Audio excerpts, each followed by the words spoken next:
Like scary movies? Uh-huh. You never told me your name. Why do you want to know my name? I want to know who I'm looking at.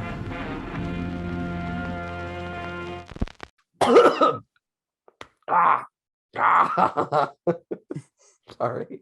No, that's all right. I knew I should have just done it right before we started, but it suddenly hit me. Yeah. Oh shit, I gotta clear my throat. I will do the same. Okay. What's your favorite scary movie? Yeah, that's how Ghostface sounds. Yeah, exactly. Sounds like Batman. But the joke with the new Scream is that he's a broke Gen Zer, so he can't even afford the voice changing tech. That would be interesting. And it's like how kids mock other kids on Fortnite for not being able to afford all the different dances. Well, then wouldn't he have to be a rich guy with a much more advanced voice changer thing?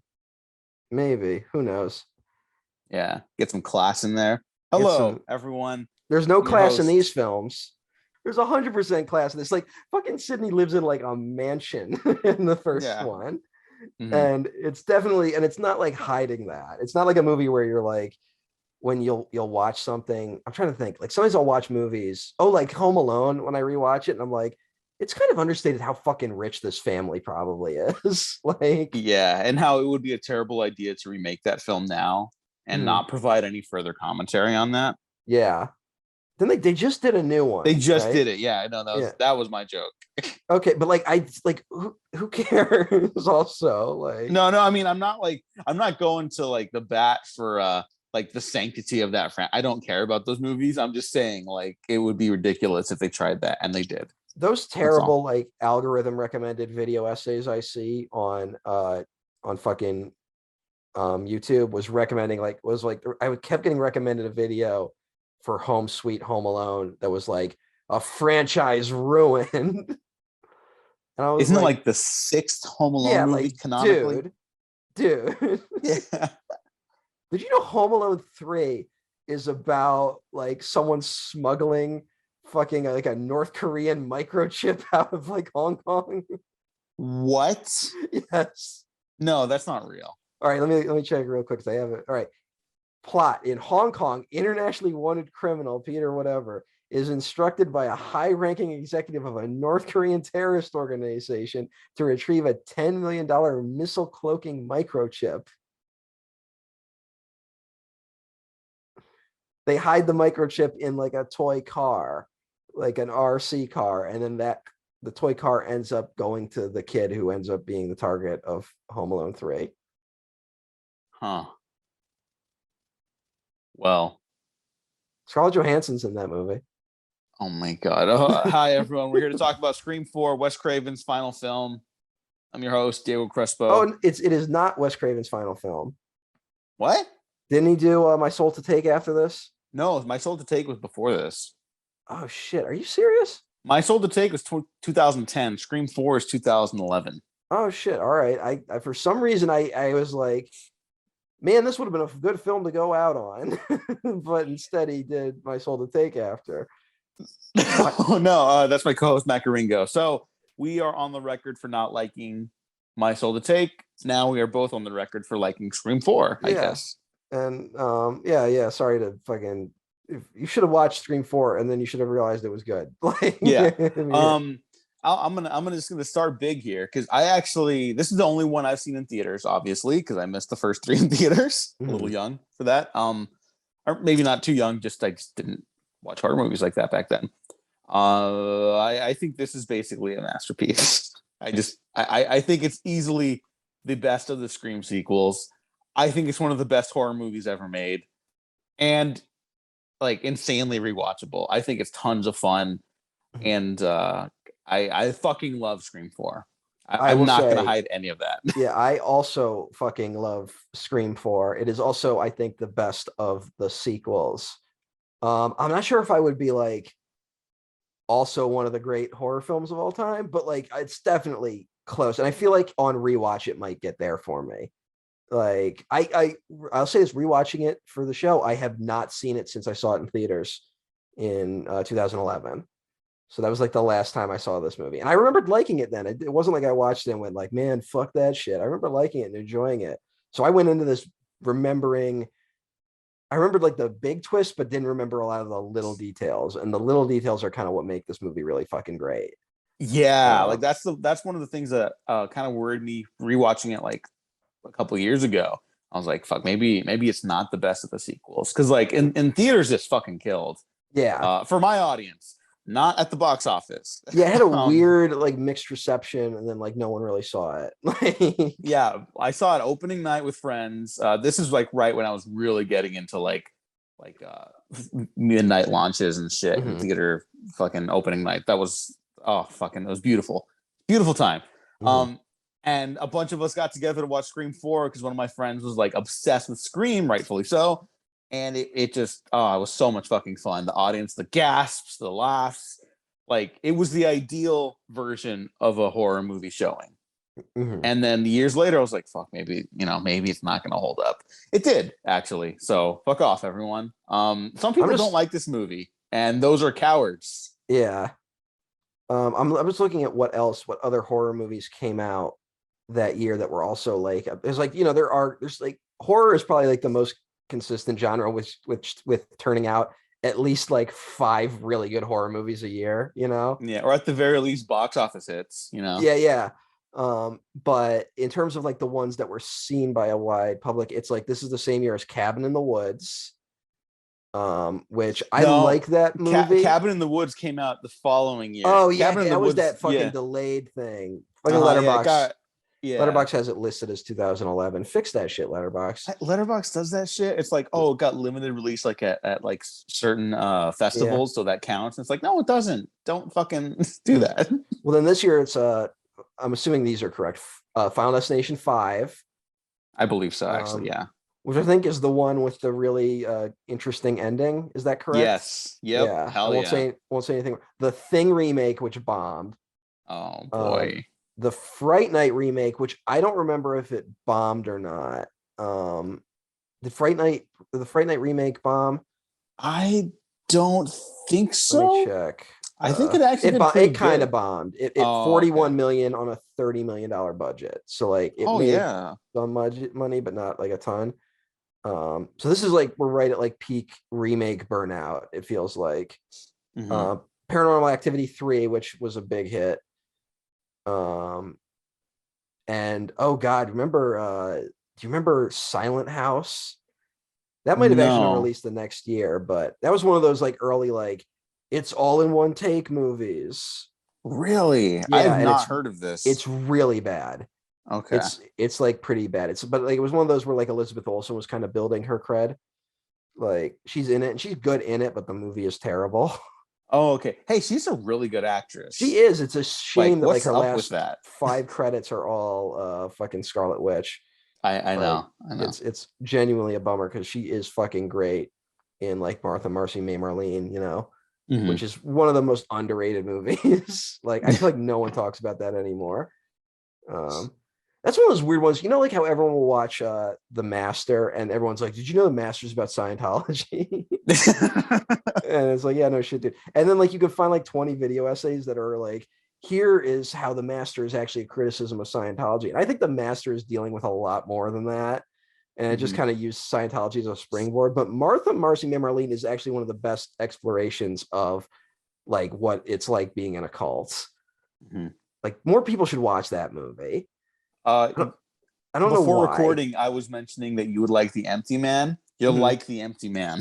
Yeah, everyone's told me I would like it. I just haven't bothered to see it. I'm also looking at what was the year previously in horror, and it's like Insidious, which I think Insidious was like kind of the first like Canary in the Coal Mine movie that led to like the James Wan horror renaissance a little bit. Like yeah, because he had Saw, he had Dead Silence, Death Sentence, which is like an exploitation classic. Death Sentence fucking rules. That movie rules. I don't know why it is not talked about more. I don't know. I'm not like the biggest James Wan fan, but I love Death Sentence. Yeah. And fuck, what else comes out 2010? Oh, the final Saw film, the original final Saw film. Okay, so like the third final Saw film or whatever. The seventh Saw film. Fucking wow. Crazy, yeah.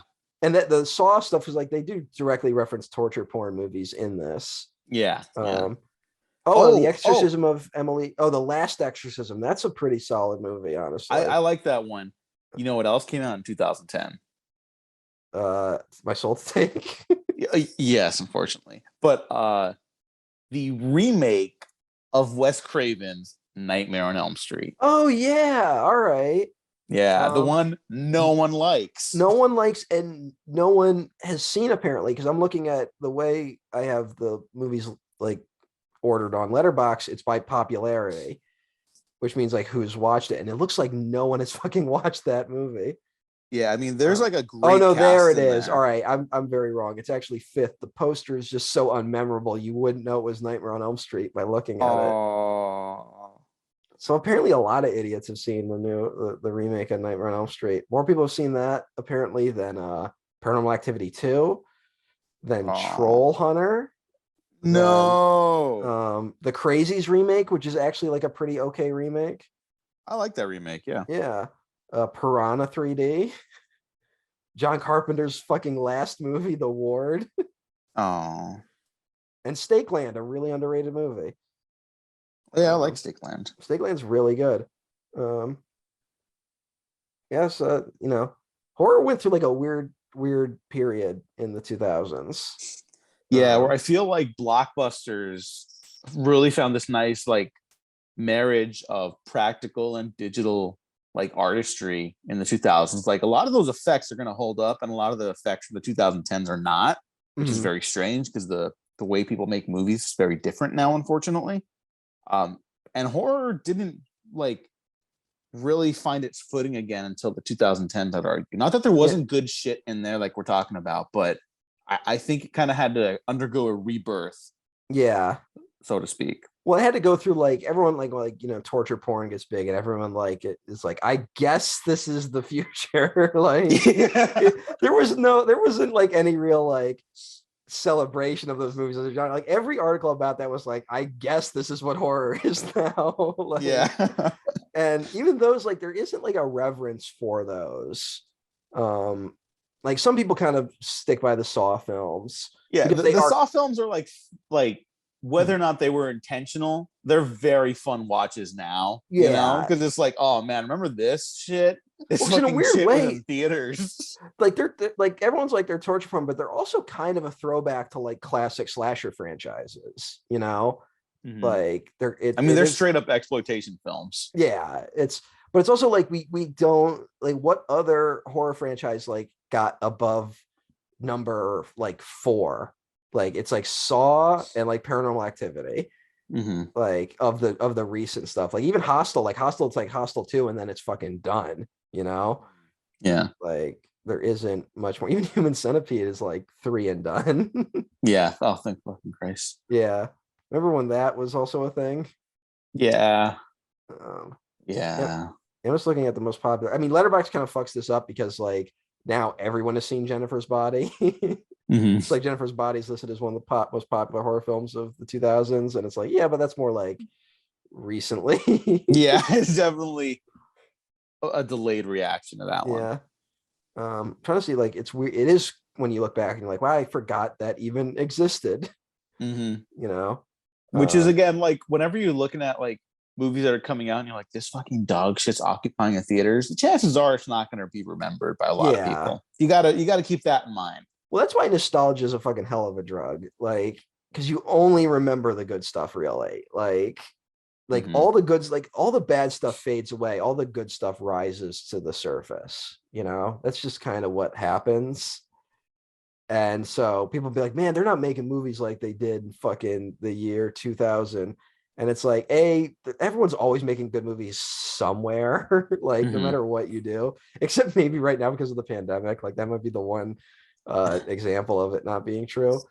But a lot of the great stuff, like it's the thing of like so many great horror movies like weren't really watched in their time and then later got found, you know?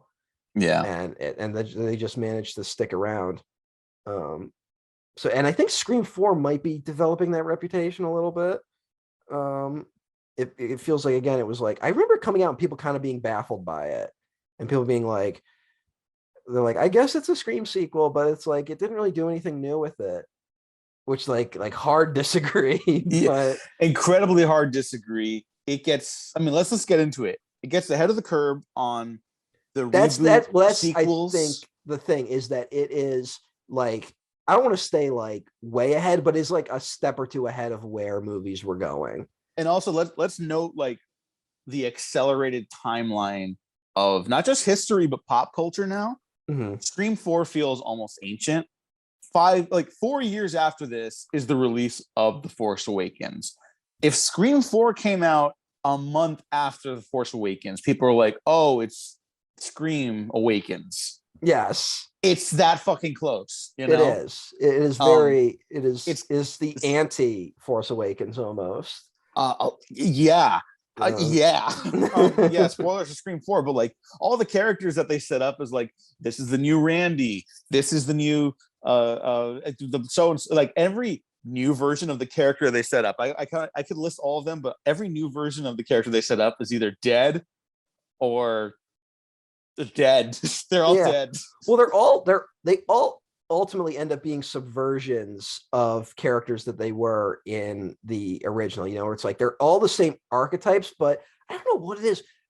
Maybe I'm undervaluing Kevin Williamson as a writer, like, because I kind of only have like so of all the movies he's written, I've watched none of his shows. He's written 3 Scream films, the 3 I like. I Know What You Did Last Summer, which is a bad movie. The Faculty, which I really like. Cursed, which isn't good, and The Teaching Miss Tingle, which I've never seen, which is the famous like movie that got pulled because of Columbine. Like, okay. So there is a little bit of backstory on this. There was a lot of uncredited rewriting on this film. Screenwriter Aaron Kruger from Scream 3 came back to do some production rewrites. Okay, so he doesn't deserve the credit. Not that Kevin Williamson. I'm just fucking with it. I'm just fucking with it. Poor Aaron Kruger. Go watch The Ring, everyone. Yeah. And then some additional rewrites by Paul Harris Boardman. Do you know who that is? No, the name sounds familiar, but well, he's primarily a producer now, and I believe we have a mutual friend. So I gotta call him up and be like, hey, how's Paul Harris Boardman doing? Got any job openings? He would go on to do work for stuff like the Poltergeist remake, which no one remembers, unfortunately. Deliver Us from Evil, your favorite film. Oh God, oh no. And a bunch of other stuff that will just never be listed because Hollywood is like that. But and I believe his rewrites are like a lot of the stuff that we're gonna be drawn to in this film. So it's like a bunch of cooks in the kitchen that happen to work together properly. I think I'm gonna say this because I also remember there were a lot of stories about Wes really clashing with the Weinsteins on this one. I remember that when this movie came out and then like didn't do very well, there was like one of those like kind of stories that came out being like behind the scenes of Scream, and there was a lot about how Wes Craven had a problem working with the Weinstein Company. I would believe that still. And so I wonder if like that is what led to a lot of the cooks in the kitchen situation. But I think then if, you know, I'm not trying to be like there should be one hero of the story, because like that's not true, especially with film. But if there's a guy steering the ship, at least it might be Wes Craven. Yeah. Wes might be the one who's like, you give me these guys, I know what parts of them to use. And you know what? That comes down to the fucking casting as well, because there are some people in this movie who I would argue are not known for their acting ability who turn in great performances. Interesting. So, it's one, I would say it's more one very specific person, but we will get to that. Okay. And I don't know who you're gonna say, so this is interesting. Yeah, we'll get to it'll probably come up at a certain point. But like what I was building towards is that it feels like the natural evolution of a lot of the characters from Scream, where it's like it's kind of like, you know, like how nerd culture was like kind of on the rise in the 2010s, you know? Yeah. And then it turned out that it was really bad. But it's that weird thing of like a guy who would have been uncool in the 90s is now cool, right? You know? Mm-hmm. And we're not there yet. It's like nowadays, it's that thing of like you hear about, you talk to some people who are like into anime, which is something I've been doing lately, which is maybe a bad thing. But they talk about like, man, like when I was in high school, like liking anime was like really embarrassing and you had to hide it. And now it's like kids, you're like the cool kid if you have seen all the anime, you know? Like, yeah. And it's like that's a really big shift. And it feels like Scream accurately predicted it and was a step or two ahead of the culture in pointing out some of the flaws of that.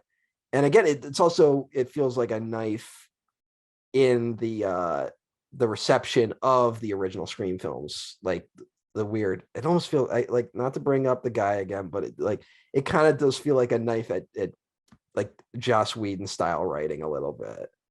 Like, yeah.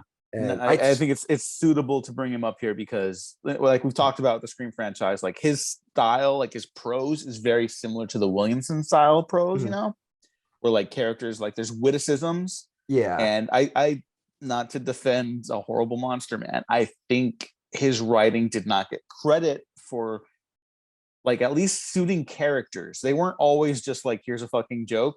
Yeah. I think people that rip him off got that.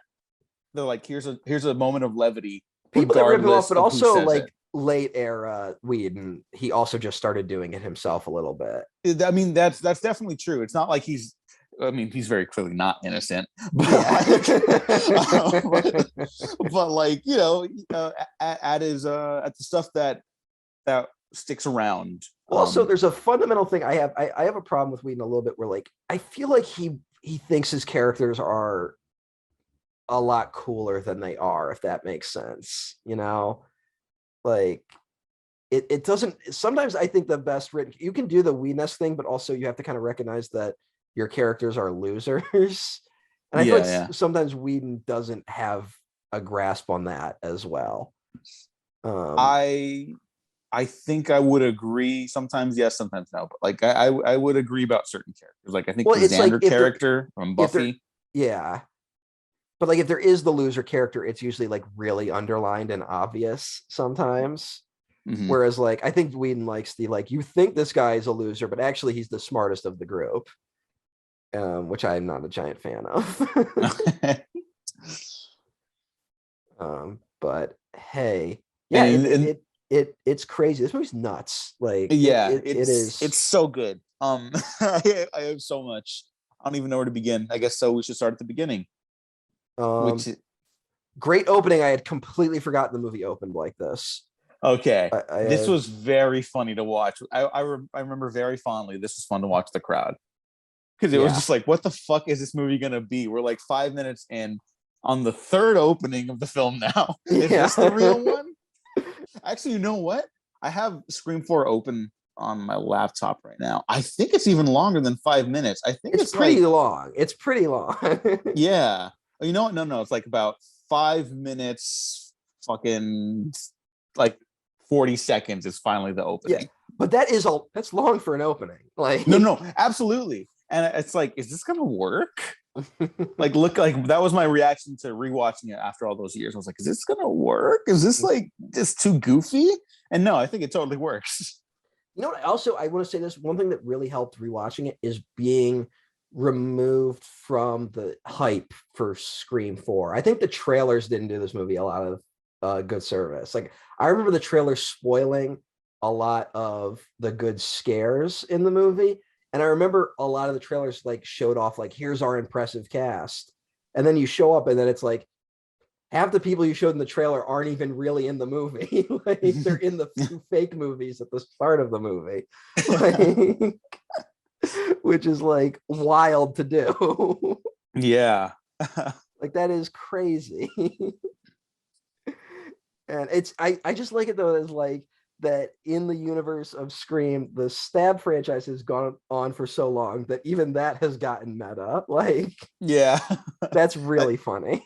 They reference like, oh yeah, the fifth one has time travel because they couldn't start using more elements of Sydney's life because she was in Sue. It's the worst one, by the way. Everyone agrees. Like, okay. Hey, Hollywood executives, that's actually a very pointed line. Fucking stop it with time travel. Really. That is my big fear. I want to say this. I'm sorry to do the thing we do all the time, but my big fear with Star Wars is that they will start doing time travel. Like that is my biggest fear. And like they've danced around a little bit on the shows. So like, I really don't want that to happen. Please do not do time travel. I am in agreement with you. That'll be the moment where I think I will like officially be out. Like, unless it's like the most brilliant use of time travel ever. Yeah. But because to be fair, the one time they have used it, they're like, I believe they also like cut off the way to return to it. But I guess introducing it just means it's on the table now, which is like scary. Yeah, that's the thing. It's like some fucking hack writer that's going to come in like at Star Wars 27 or whatever. Going to be like, hey, let's use this. These fucking hacks. That's the fear. That's my biggest fear with Star Wars. Scream does not have time travel. Also, I want to say like it is let's talk about it, because like the opening is Stab 7, but they're watching Stab 6 in Stab 7. Like it's ridiculous. And I gotta say, like, I love it because the first version we see is like a cynically written dumb teenagers. That's the first stab. And then the next stab is cynically written smart like adults. Like I think it's supposed to be adults playing teenagers. I think that's part of the gag where it's like Hannah Paquin and shit like that. Like Hannah Paquin, Kristen Bell. Yeah, but like I don't know, like we don't hang out with Stab 7 long enough to get that. And like that's like a really, it feels like an attack at like the two directions hack writers could have taken the Scream sequels, you know? Yeah. Like where it's like, all right, it's just going to become a generic slasher franchise. The same shit's going to keep happening. Or it's going to think it's like so cool and smart. And they're going to be like, now shut up during the movie, which is like such a like lame line, but like it works here because it's like, it's intentionally really lame. Yeah. And it almost feels like maybe that like one of the rewriters came in and was like pitched that as an actual line. And then Wes is like, nah, let's move that to the start. Like, fuck, you know what? Like, here's the other thing. You know what's even crazier about watching this movie now? It's very similar to another fourth film that just dropped. Oh, fuck, you're right. Like, oh my God. I couldn't like not think about that. And it was like, wow, like 2 movies a decade apart. Like fuck. Oh my God. Entries in both their franchises. And we did them back to back, and this was completely unintentional. Yeah, I totally because I didn't remember the movie went this deep with it, you know? Yeah. Like, this isn't as crazy as anything you just said, but I need to point this out. It fucking killed me when I saw it. Lucy Hale in the fake opening for Stab 6, that's the brunette and the yellow. They're playing a game of Truth or Dare to open the door, right? Mm-hmm. In 2019, I believe, Lucy Hale would go on to star in the Blumhouse production of the reboot version of Truth or Dare. Oh, Jesus Christ. I totally forgot that. Wow. Yeah, that is not like any like that is pure coincidence. But that does give this movie another like ethereal quality. It's like its meta-ness. Like, holy fuck. Is Truth or Dare good? I remember someone defending that movie. I don't know. I think someone found like campy value in it, and more power to them. I'll probably watch it at some point eventually because sometimes those are fun to watch, but I have no interest right now. That's all. I don't know if it's any good.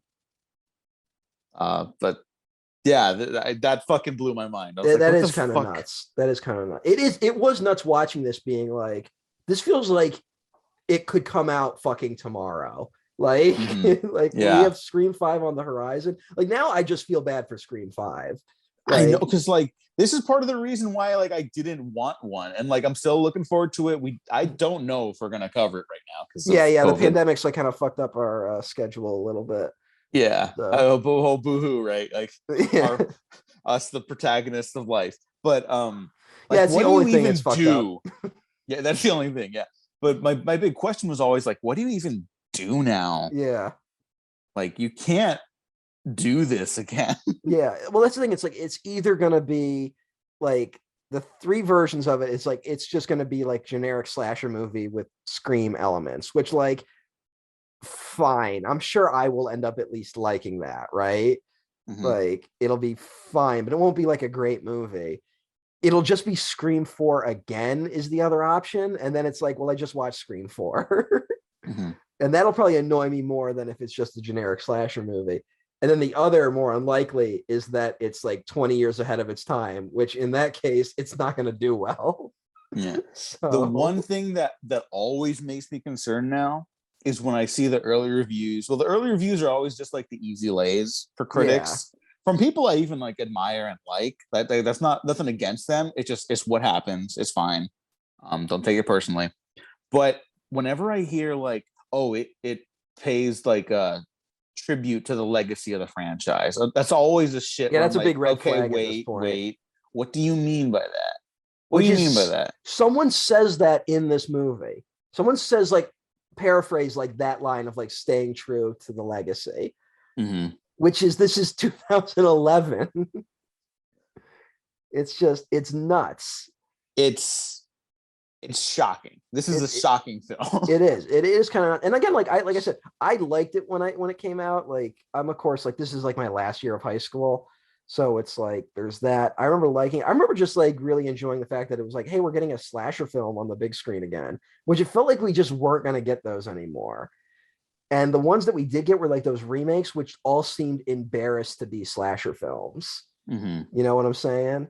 Yeah. Like people talk about like, oh, the A24 prestige, whatever. No. You fucking people, don't you forget, just like 15 years ago, we were getting the serious version of Texas Chainsaw Massacre, which was already a serious movie in its own right, just like not that way. It was the nuts serious Nightmare on Elm Street. You know, again, like fan culture is like bad, where it was like now every day, like someone has to go on and be like, I'm staying true to the legacy of the franchise and all that stuff. Like that sucks.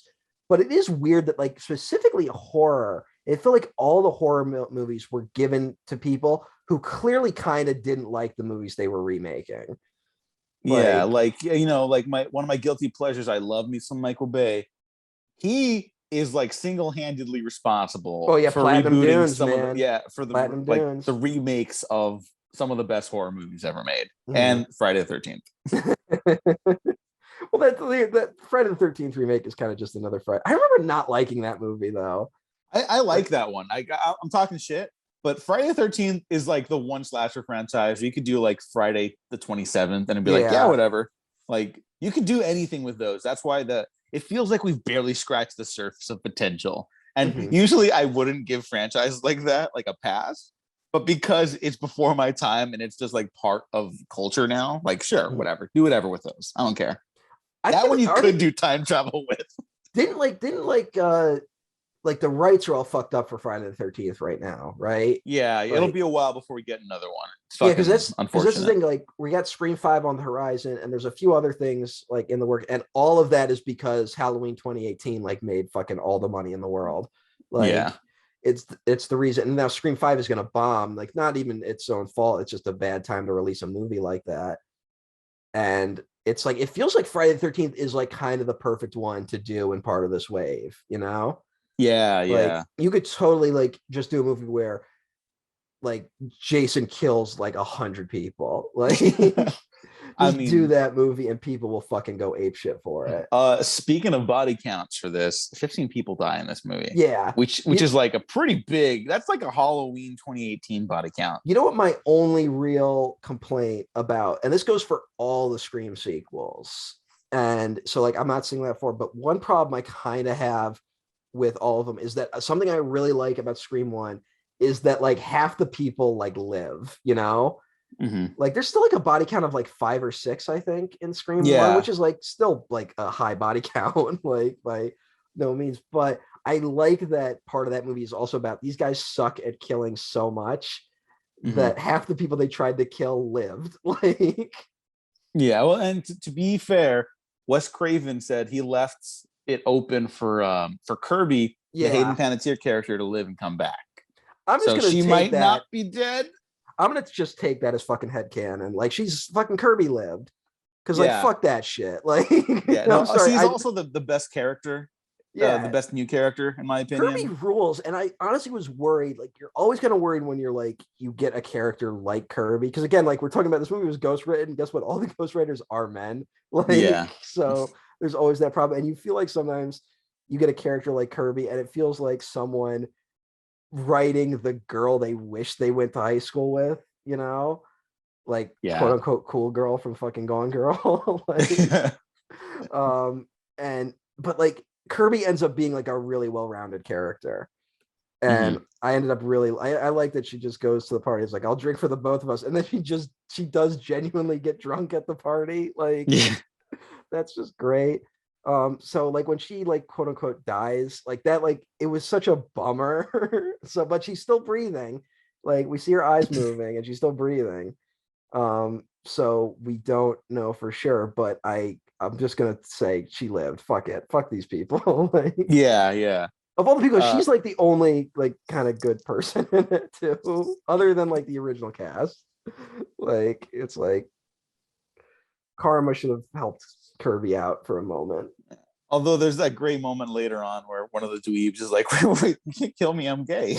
Oh yeah. Well, that's a hell of a line in this movie. From a certain character. It's very pointed which character says it, you know.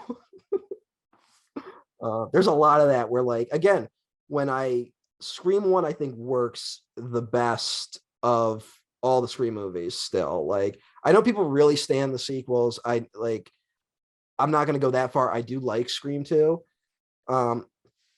But Scream 2 and 3 don't really benefit from the rewatch angle, in my opinion. Like, where Scream 1, when you watch it, there's so much like underlying stuff that you get on a rewatch, and Scream 4 100% delivers on that angle. Like, when you rewatch it and you go like, when you know who the killers are and then you see how they behave through it, some of it is a little pointed. I want to say, I do wonder if you're a first timer watching this, if it's really obvious. But there's certain dialogue that feels like, oh, it makes sense that this character says that. Or the flip side, it makes sense that Ghostface now talks like this, which is a mistake I feel like a lot of the sequels make, where Ghostface talks the same, I think, in like Scream 3 as he does in Scream 1, and it doesn't take into account like Ghostface is now a different person. Like, he's going to talk differently now. And I worry about Scream 5 just being like, oh, Ghostface is back. And it's like, well, that's one thing that's cool about Scream, is that Ghostface doesn't really come back. It's a different person each time, so we get like a different take on the Ghostface killer. And a couple things. This one is incredibly brutal again. Like, it feels like the most brutal one since the first one. Yes. The rear window kill, I guess we'll call it, is particularly rough. Yeah. I'll say the reaction to stuff like that in the theater was like really like heavy, because it's like fucked up. I remember that specific kill though was like in the trailer, which I mean, I don't really remember. I only remember because this was the age where I would just watch trailers on YouTube all the time. Okay. So, but another thing I want to mention is that like the red herrings, because every Scream has red herrings, right? When you watch it for the first time, you're like, the deputy is acting like weird, right? Yeah, the deputy is like the good red herring, I think. I think there's a bunch of them, and because like when they're like kind of teeing up who the killer is the first time you watch it, they just play as red herrings. But on rewatch, it's like, oh no, she doesn't like she's got a chip on her shoulder. She doesn't want to be like forgotten. Yeah, she wants to be like part of the gang, and obviously has the hots for Dewey.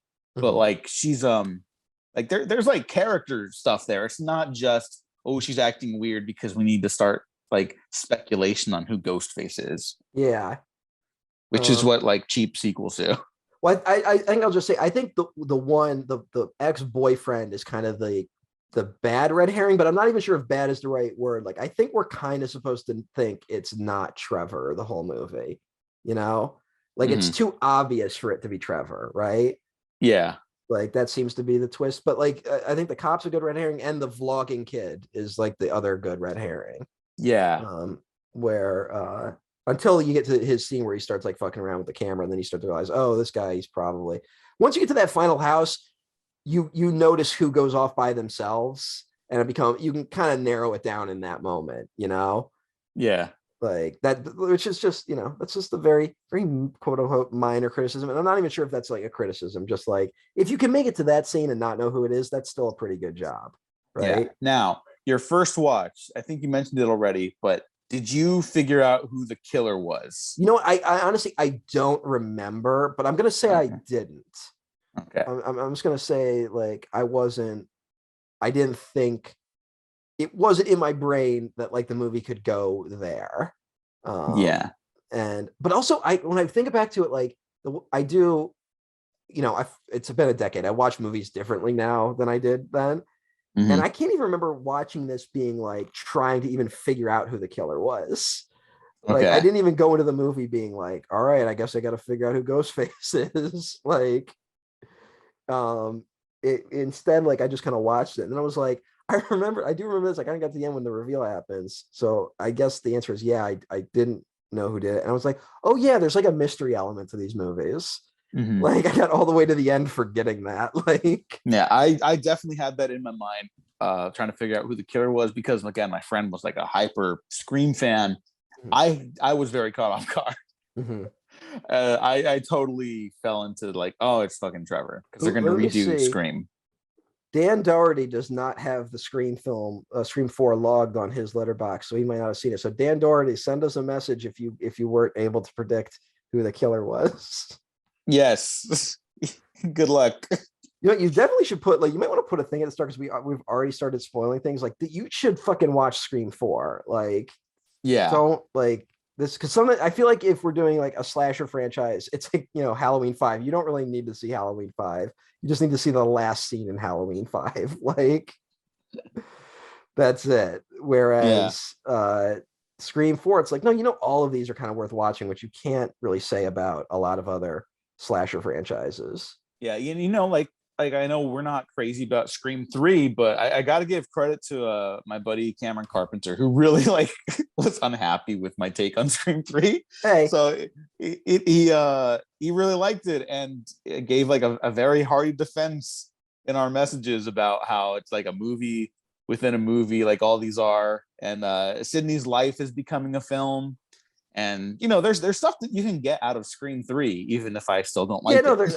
I'll say this, like, all of these movies have a lot to them. Like, Scream 3, it just felt like a little clunky. That's really what it comes down to. Also, I didn't give as spirited defense because while we were recording, there were guys working on the floor downstairs the whole time, and I kept being distracted by that. Like, so, and I had like an awkward interaction with them right before we started recording, and because I'm fucked up, it stuck with me through the whole recording. And so, but yeah, like, I'm not a giant fan of Scream 3. I don't hate it though. And like I said, like I can't think of another slasher franchise where I'm like, as of right now, like 4 for 4, like these are all movies worth seeing. It feels like I would still say Nightmare is my favorite, just because like those first 5, at least, they're like tons of fun to watch. But Scream 4 is right next to it. I don't think Scream is like my favorite slasher franchise. I'm just saying, like, there's no one where I can say all of them are worth watching. Mm-hmm. Whereas, like, I could probably say with like Nightmare, I'm like, you don't really need to see some of the Nightmare movies, like, but most of them are worth watching, and those movies are crazy. So yeah. What's the thing where it's like, you don't really need to watch Scream 2, but not Scream 2, Nightmare 2, but Nightmare 2 is also the fascinating, like, gay Nightmare on Elm Street, like, which is just God. Like 100% worth it. Like, last year when we thought COVID was going to end, I did that marathon, right? It was tons of fun, because what is June? What is the month of June? It's Pride Month, right? And so like the guys come out at the Frida Cinema. God bless you, Trevor. Love you, man. And they're like, oh, they introduced the movies beforehand. And they're like, oh, Scream 2, that's a fun one. Yeah, happy Pride Month, everyone.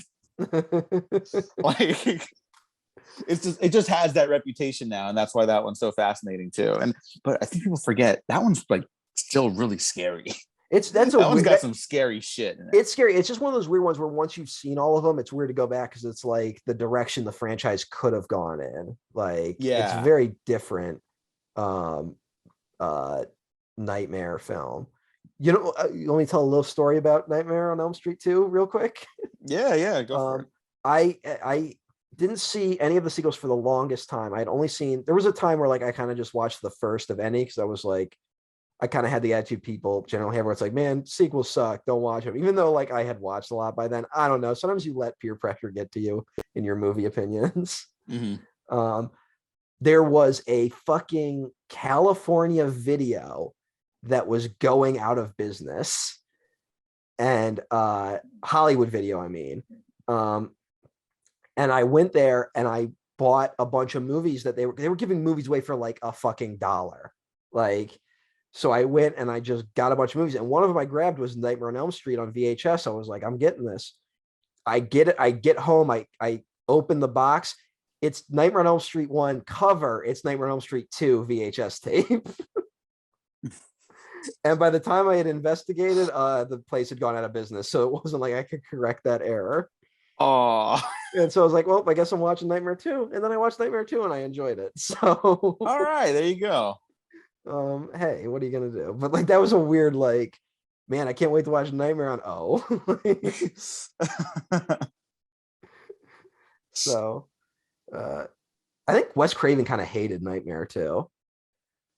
Well, they went without him. Yeah, they just kept going.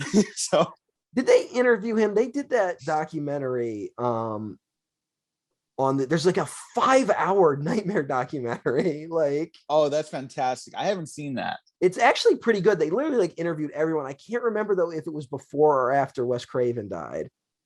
Let me look it up real quick. Hold on. On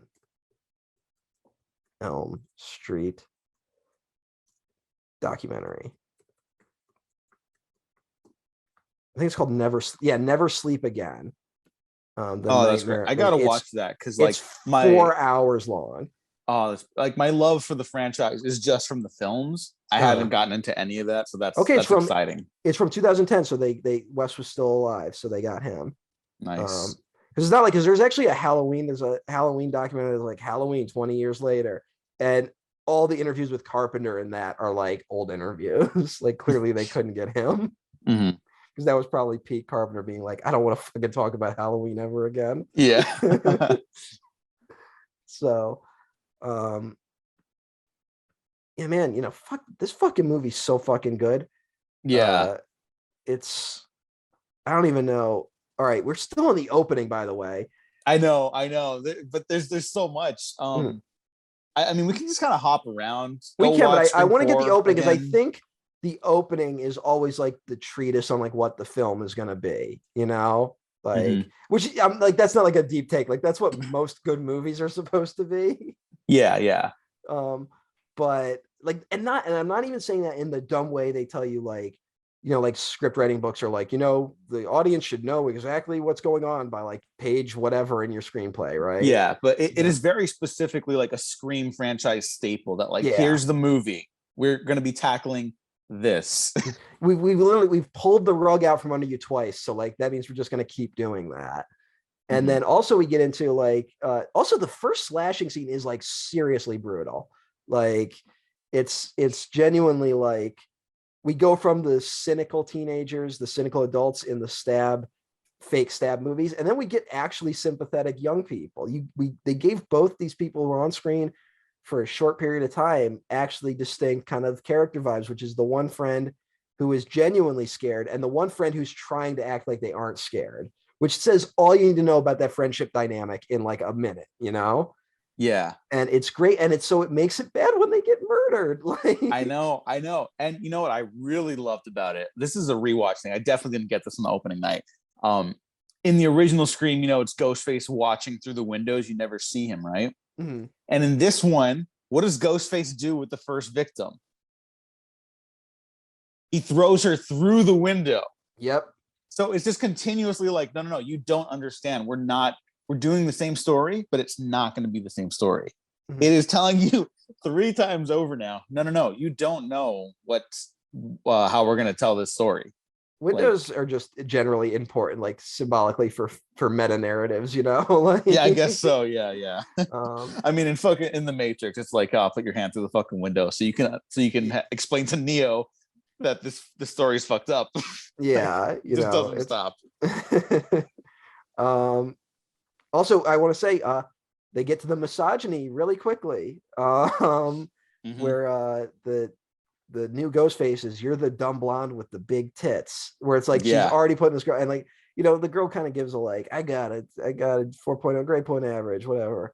And which I don't know what to tell you. There's something about that line where I feel like that line should make me groan, you know, where like the girl responds that way, but it works fucking so well here, and I'm not even really sure why.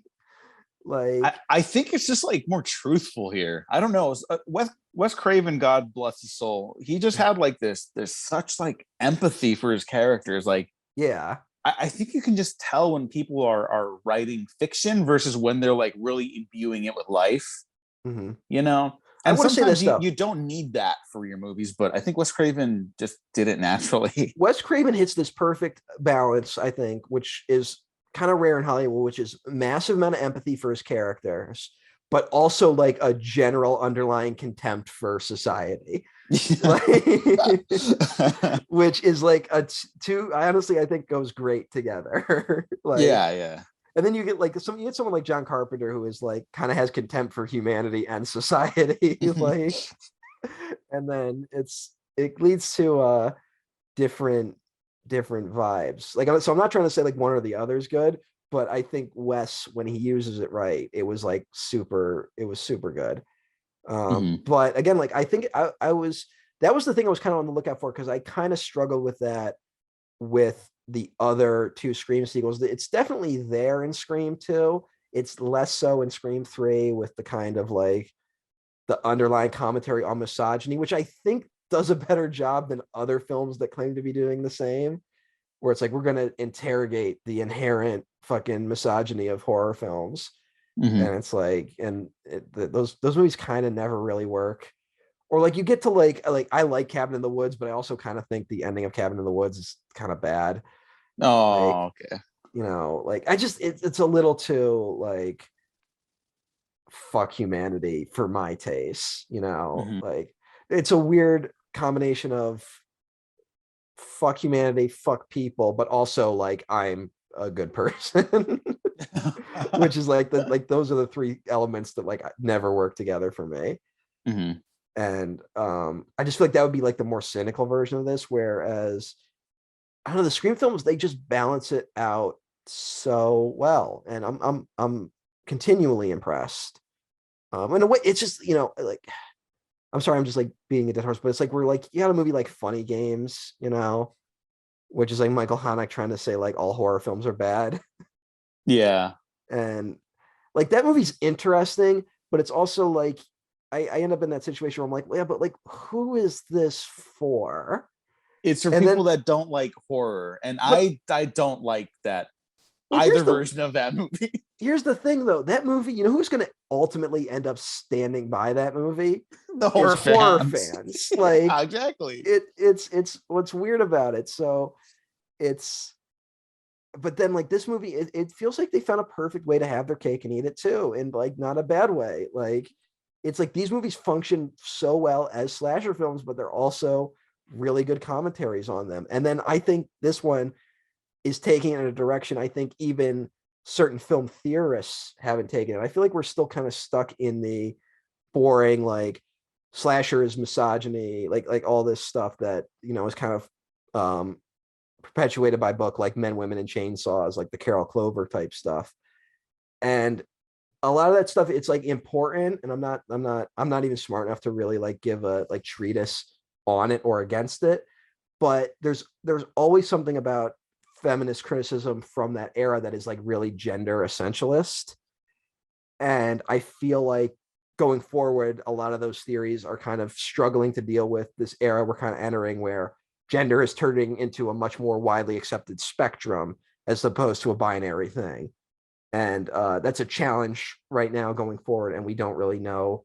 I'm not saying it's not out there. I'm just saying it's not mainstream as it is. And it feels like Scream 4 is at least going in the direction where a lot of popular theorists weren't at the time.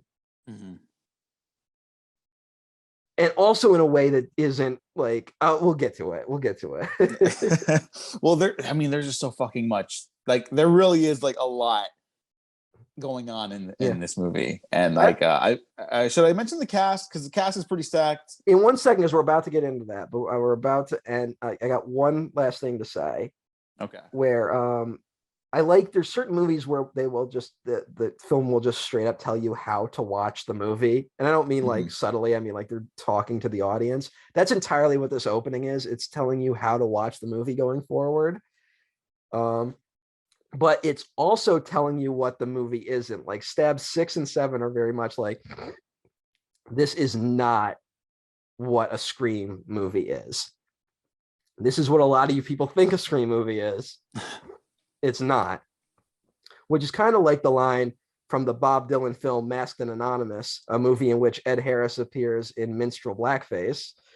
A movie that ends with Bob Dylan saying something like, sometimes it's not enough to know the meaning of things. Sometimes we have to know what things don't mean as well. I have no idea what Masked and Anonymous is about, but okay. I mean, that's kind of a pointed line for the opening of this. I mean, it's not in the opening of this. Here's the problem. That's a very pointed line for the opening of this movie and for the opening of Masked and Anonymous, except it comes at the end of Masked and Anonymous. Oh, okay, well. And then you've watched Masked and Anonymous, and then you're like, I'm never watching this movie again. So should I watch it? Maybe now that you know that line, it might help. Okay. If you want to see Bob Dylan fail to act, like you don't realize how good actors are until you watch a guy fail to answer a phone or like knock on a door, like, which is a lot of Bob Dylan in that movie. oh, Bob Dylan. What a guy. How is he still alive? I have no idea. I thought he was dead for like 5 years. I know, but he was like also like doing the never ending tour for the longest time. Where he just toured and like would be like have like contempt for the audience and not play any of the hits, and even the songs he did play, he didn't like play well. So, and then people are like, you don't understand, man, that's what Dylan's going for. And I say that as like a big Bob Dylan fan. I'm waiting for the fucking the Bob Dylan version of Get Back to drop one of these days. I still gotta watch that, because that'll be me being like sitting there. Although there's so many like Get Back's real good, but like Bob Dylan, like there's just such a wealth of like Bob Dylan has an entire line of CDs that are just his like outtakes. God, that rocks. Like, and so it's like, I think is fascinating. It's important to know that there's like versions of Bob Dylan songs that like weren't as good. And it ends up being really fascinating. Bob Dylan. Like a Rolling Stone, am I right? You know what? They got to do a musical Scream at some point. If they're going to continue the franchise, I want to see them go like full theater nerd, and then like they got to kill off a musician in the beginning, like Bob Dylan. Just do Scream the musical on Broadway. Like, okay, let's just do that. And you kill Bob Dylan in the opening. Yeah, why not? Yeah. Easy money for him. What is a rock and roll slasher film that we could like reboot? My pitch was always Gremlins, rock opera. I mean, that's fun, but I'm talking about like there's like tons of like slasher rock and roll films. And to me, I think it would be funny if there's like slasher rock and roll or slasher heavy metal where like you bring one of them back and have them like kill all the like popular musicians of today, like as the gag, where it's like, nah, man, like reject modernity, embrace tradition. Like, all right. So let's see what else we got going on. Now we can get into the cast. Okay. So we got fucking obviously Nev Campbell, David Arquette, Courtney Cox are all back. The only survivors of the franchise. I looked it up because I mentioned I didn't remember. Courtney Cox and David Arquette had separated before the filming of this, but they hadn't officially divorced until after. Gotcha. And this was like a weird era where they were like still friends. And you don't necessarily get that vibe with the press tour for Scream 5. Not to look too much. Just a little bit of what I've seen. I only scratch the surface because I really don't like prying into like celebrity personal lives like that, you know? Yeah. I had to look up a little just because I felt it was important for how this movie, like I was like, is this going to affect the movie in any way? And it turns out it didn't really. So I think No, that's yeah, actually I a was gonna say positive. I give them credit because they still have killer chemistry. Yeah, They have a lot of scenes together. they do. And I think though Scream 5 has embraced that they are like no longer together, at least from what I could tell in the trailer. Maybe I'm wrong. Yeah, it looks like they are separated. Which like I don't fine. know, but yeah, again, whatever. I I still don't know if I want that movie to exist. We will see when we Yeah. get to it. But yeah, the returning cast members, minus Patrick Dempsey. Oh yeah. I Patrick didn't Dempsey mention this. died on the way back to his home planet. I didn't mention this, but he's also in Transformers 3. What is his deal with popping up in like third installments and trilogies? And then being completely forgotten. Yeah, well, no, he dies in Transformers 3. Oh, okay. He tries to betray humanity to the Decepticons. Why not? Yeah. Why not? I don't know why I remember that You know specifically. what? Though? I have not watched any of those films in like a long time, but like I will occasionally watch the Red Letter Media video where they watched all three of them at the same time, which is kind of fascinating. And That's pretty amazing. A funny thing in it is I think Patrick Dempsey shows up in like a scene towards the end of the third one, and all of them are collectively like, "Wait, who's that?" So that's kind of funny. Yeah, Shia LaBeouf kills him. Why not? Yeah. I mean, are we already? Yeah, I don't know how I feel about the Transformers films anymore. Like, I feel like I still hate them, but also like they're probably going to remain interesting artifacts.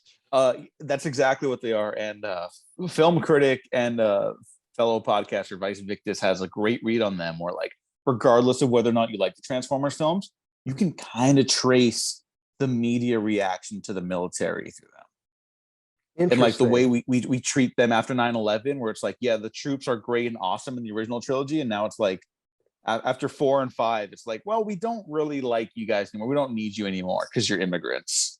Yeah. And so like, I don't know. I just find that fascinating because I completely understand that reading. I honestly feel like that's interesting, but like, I want to see how I feel about it. I feel like watching it now would be depressing. Any movie that is like about America, even without being about America, feels like it would depress me right now. So. Yeah. So let's go back to Scream 4 with that, which has nothing to do about America. The cast. Okay, Emma Roberts, who's like this is right when like American Horror Story was starting up, I think. Yeah.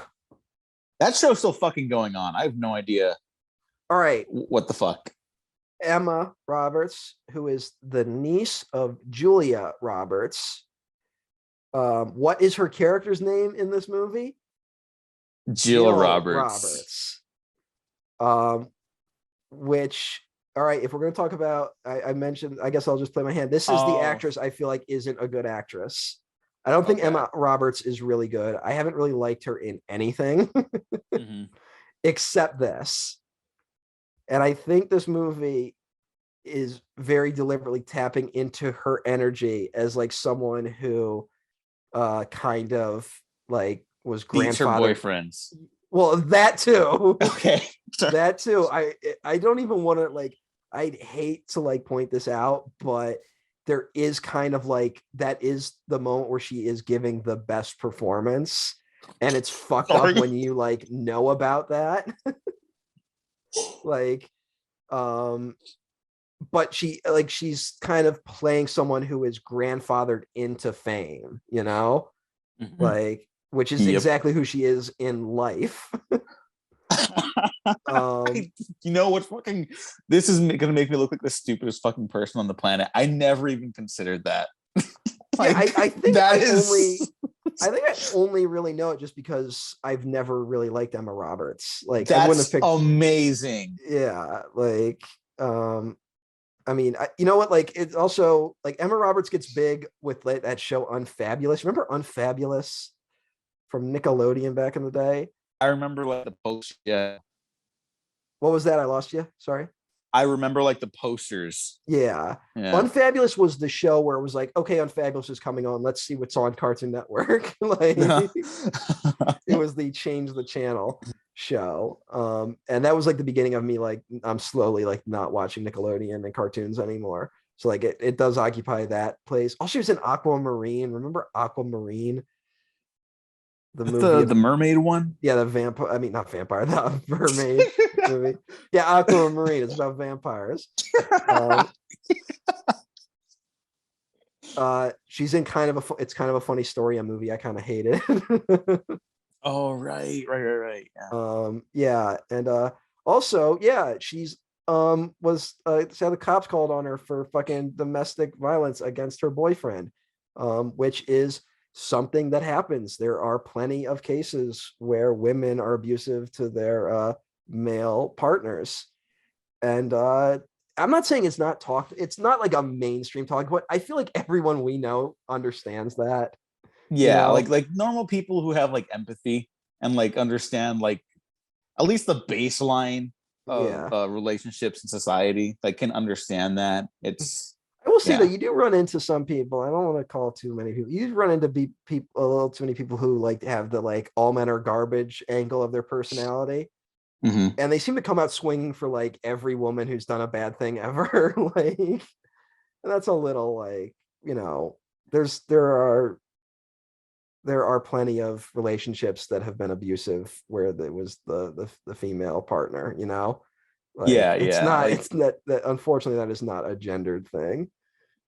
But it's but like I'm saying, it's kind of nuts that that happens after this movie, and this is one of the few movies I can see which like really kind of taps into the like angle of the woman abuser, and that a women abuser, a lot of the times they also kind of have internalized misogyny, like, so it's still ultimately the fucking patriarchy's fault. But it's kind of fascinating. Also, did you know that Emma Roberts, the movie she met Evan Peters on, was a movie called Adult World, which was filmed in my hometown, and is called Adult World because there is a place in Syracuse on Erie Boulevard called Adult World, which is a porno theater and small sex shop, and it still exists. Oh, so they're locals. They're local heroes. Yeah. You know what? I kind of hate that movie exists because that's honestly a great title and great setup for your fucking Syracuse set movie. But that movie is kind of bad. So, sorry.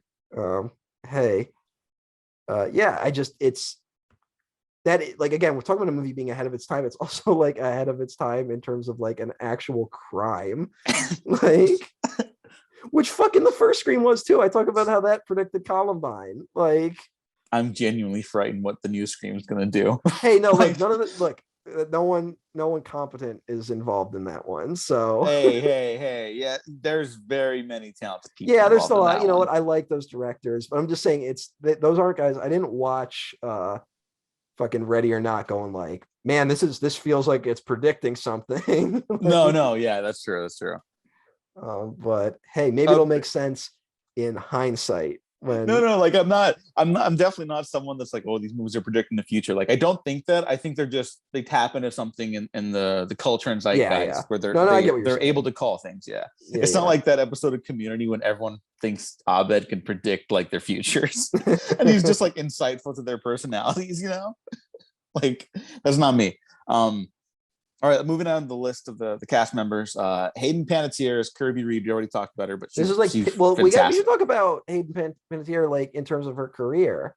No, I'm definitely going to, because she's great. She has since taken some time off to be a mother, and I believe I don't want to get too much into personal life as well, but like basically taking time off for herself. And the industry is rough and all that shit. She has been very open that she was kind of in like an abusive relationship, and that she also suffered from like intense postpartum depression, which can be really intense to the point where I think she said she like had to check into a facility for help at a certain point. Which like that's all like a bummer, but like good for her checking herself in, like that honestly, it takes strength to do something like that, especially in Hollywood where like they'll just kind of. And it takes strength to be like, you know what I need to do right now at like the peak of my fame is step away. And there's a lot of people who couldn't or wouldn't even be able to do that, Yeah. And I hope that wherever she is, she's happy. I would, Hayden Panettiere, please come back to us though, please. Like if you're ever up to it, like. Yeah. I mean, because like I didn't know any of that before the announcement of Scream 5. So my initial reaction was like, well, they got to bring Kirby back. Like you got it. Like I mean, she's a fan favorite character now for sure. Like she's up there with like Randy in terms of fan favorite characters. Mm-hmm. Which means you kill her in the next one, not the first one. No, no, you keep her around longer than Randy because Jamie Kennedy sucks. Yeah, unfortunately. Hey, I play that clip from the Mask, Son of Mask, where he sings. No, I'm not playing that clip. There's no way.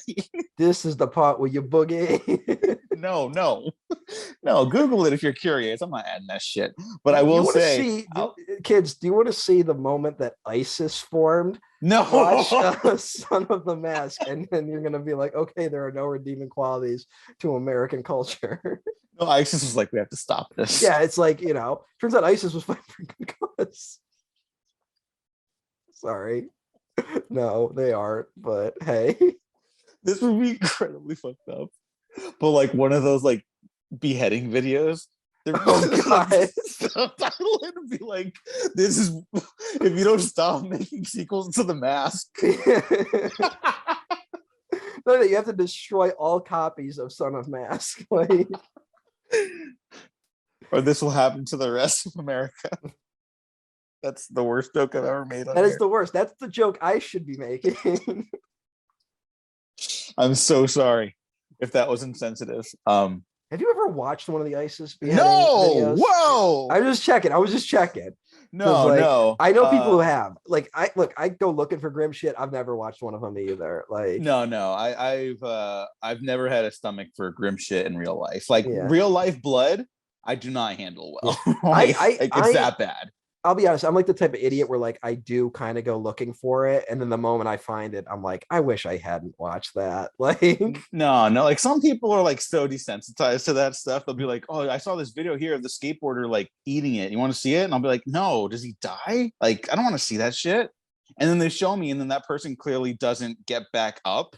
And I was like, why the fuck did you show me that? Like that, like it ruins like my day to that point. Like I don't like that's a real well, yeah, there's that thing of like, I mean, I have this with movies sometimes too, where someone gets hit on the head, and I'm like, if you get hit on the head like that hard, you're gonna have problems for life. Like, if you get your skull caved in, like it's it's that classic thing of like, Batman might not kill people, but like he ruins lives by beating people up. Like, I know. Like that's one of my favorite subset of like those Batman memes. It's like Batman sees someone jaywalking and there's someone beating the shit out of like someone, like fiction, like it's a TikTok video. Yeah. And they'll be like, you're next. This is like right after Heroes ends, right? Heroes goes on for another year. No, you know what? Holy shit. Yeah. It ended and then it came back. Before this. It came back at a certain point. Without Hayden Panettieres. I believe which is probably why killed her off. Did they kill her off? I think so. I didn't see it, but I watched Heroes was one of those things where like I watched the first season and was like super into it and like bought it on DVD and like just kept watching it. And then like season 2 was a mess and I like barely made it through it. And then like I made like 2 episodes into season 3 and I was like, I'm done with this. I think I've talked about it before, but season 3 was like coming off the writer's strike that killed season 2. Not that season 2 would have been a home run or anything like that, but like that one definitely had struggles outside of its creative team, right? And season 3 they hired different writers for each episode, and so like that's why you feel like that season never really starts until like the midway point. And by then it's like too little too late, because like every writer was like, okay, so we should start in this direction, and someone's like, well, we should start this direction, and you can just feel that in that season. It's like it's awful, unfortunately. You remember they announced, like, because again the writer's strike fucked everything up, they did that big announcement where it's like, we're doing Heroes spin-offs going to be called like Heroes Origins, and we're going to get different people to tell like anthology hero stories. And like they brought fucking Kevin Smith out at Comic-Con as like the guy who was going to do the first one, and it was like people like went ape shit, and then it just never materialized. And like, that's not a bad idea, bringing like a bunch of different people to tell about like stories like that. Just talk about a miscalculation that were like the first season of Heroes was like, it got like such a big response. And it's probably like the first sign, because that's like 2006. That's like the first sign that superheroes are going to be massive in the pop culture. Like, because like Heroes had nothing really behind it, and then it just got big on its own. That people were like, all right, we can already start like franchising this thing. like we're gonna do spin-offs, we're gonna do games, we're gonna do that, and then like it just dies like almost as fast as it started, you know? Yeah, I mean it's this is related to Scream because like Scream never got the big franchise spin-off stuff. Like at its peak in the 90s to 2000, like it got like it was massive, obviously, right? Yeah. But something like Heroes, like it springboarded in like the way that Lost, I think, springboarded to like popularity. And I think Heroes had more potential for immediate franchising, I guess. And it is just kind of funny that it went away, and even the reboot was like, oh yeah, that did happen, didn't it?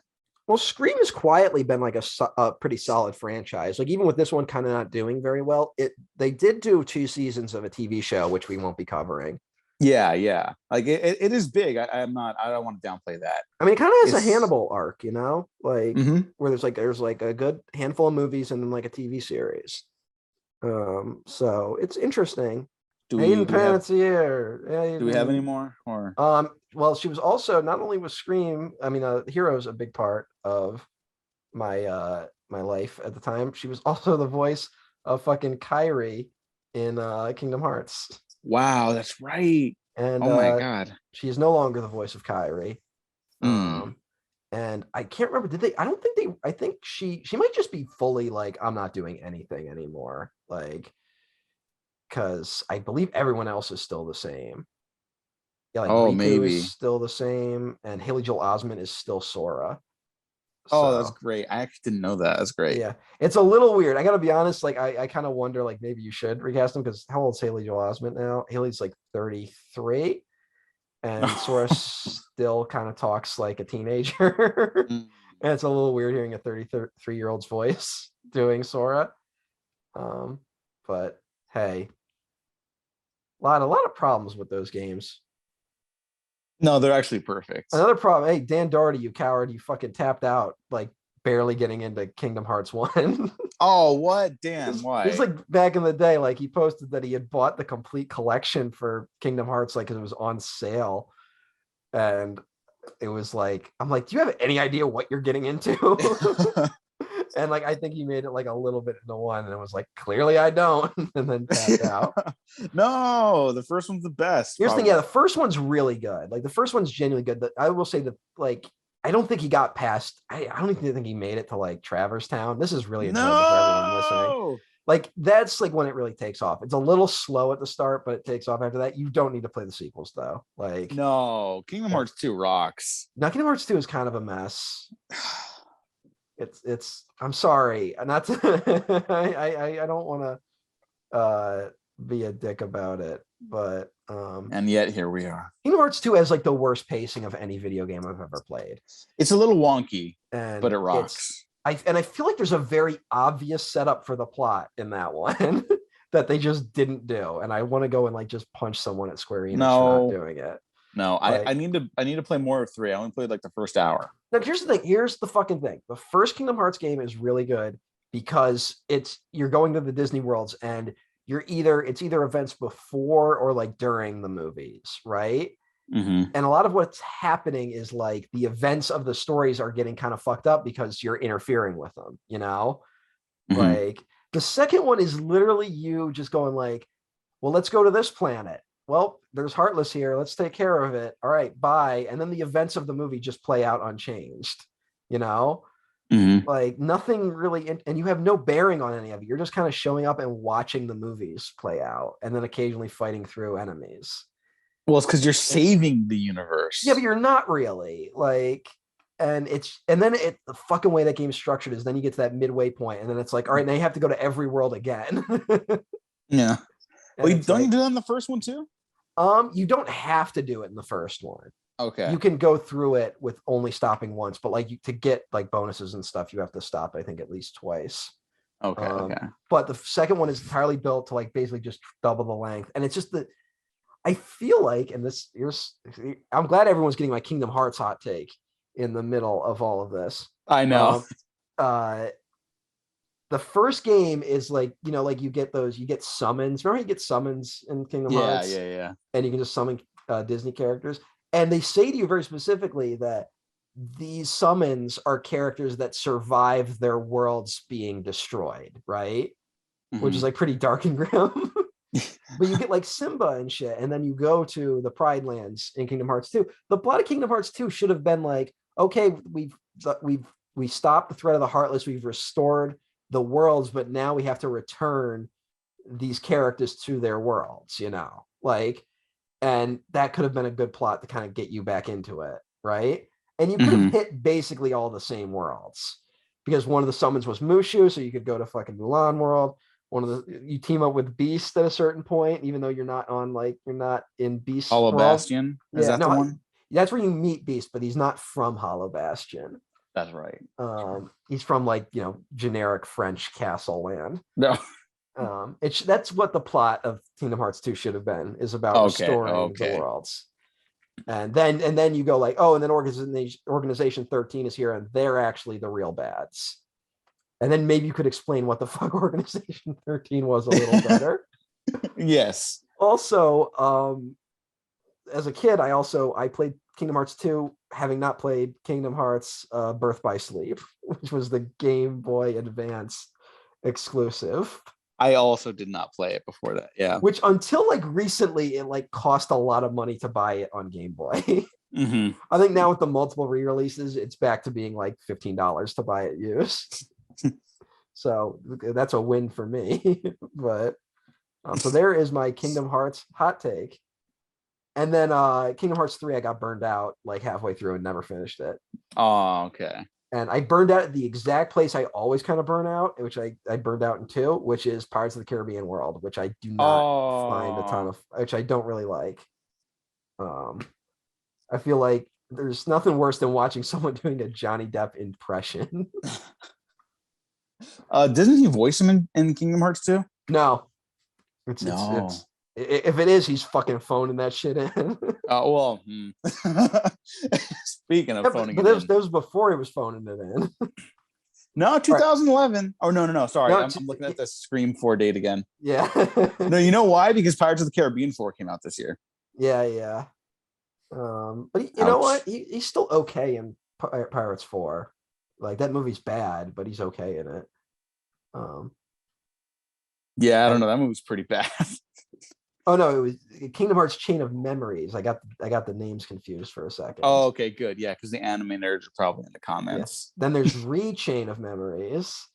Then there's Kingdom Hearts 1.5 and 2.5. There should be a Kingdom Hearts, but for slashers instead of Disney movies. How do you do a plot like Kingdom Hearts though, other than being bad at writing? Like, well, it's such a big hit because it was like fan fiction, the video game. It kind of is. It is, but like, here's the thing: there are well-written fan fictions. No, yeah. That's not me disrespecting fan fiction. I don't know, but like, I get what you're saying. We're like, but like, they're dense, and they all expect you to understand a certain level of world building that isn't clearly explained in the narrative. Like, that totally makes sense for Kingdom Hearts, but like, a lot of those games really frustrate me because I can feel like if you did 1 or 2 changes, you could make them a lot more palatable to general audiences. And they just don't do it for some reason.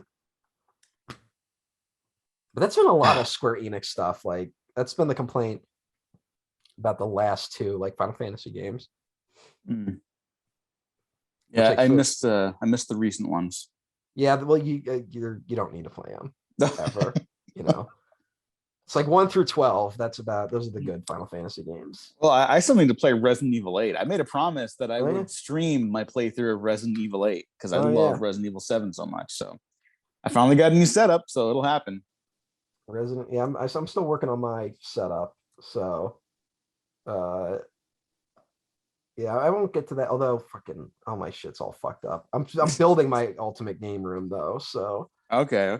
That's been my project for the pandemic, and I basically like started it over twice at this point. Well, Twitch streaming with Ghostface. What's your favorite survival horror? Yeah. Exactly. Then what you do is you go like, name the protagonist of Final Fantasy 3, and then it's like, no, that was 6, and it was released as 3 in America. Like.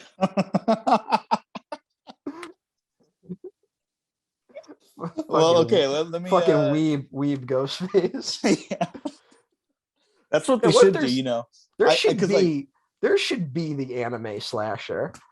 I think so, because like you really sold me on like the idea of Scream 3 being like, fuck it, just add like Jay and Silent Bob. And so like, what if Scream just keeps like running into other franchises, you know? Because like remember the 21 Jump Street films? They were going to do like Men in Black Jump Street. Oh yeah, right. And it's like, well, that's like, if you already like parodied sequels, then you got to parody like other franchises that and shared universes. To me, that made sense for that franchise. It did honestly and just make never sense. did it. They would have needed to bring Lord and Miller back on. Like yeah, totally. But like you can like do that. That's not like a bad idea. And I think that's like another version of Scream. Had it continued immediately after 3, I think that's what you do. You know? Yeah. You probably just don't bring Sydney back because I don't even know what you would do with her in those. Well, I mean, instances. again, to talk about the stab, like they talk about how like they lost like Sidney Prescott threatened to sue at a certain point, which is funny. But it feels like a lot of like the stab, the glimpses we get of like stab 4, 5, 6, and 7 are all kind of commentaries on like here's what Scream could have turned into had they just turned it into a sequel mill, you know? Yeah. Kind of like I Know What You Did Last Summer, which is still getting sequels to this day for some fucking odd reason. Like, and I think they all go like they get like direct to DVD releases every few years. Does it really? Hang on, because I think there's only 3. I thought they got to 4.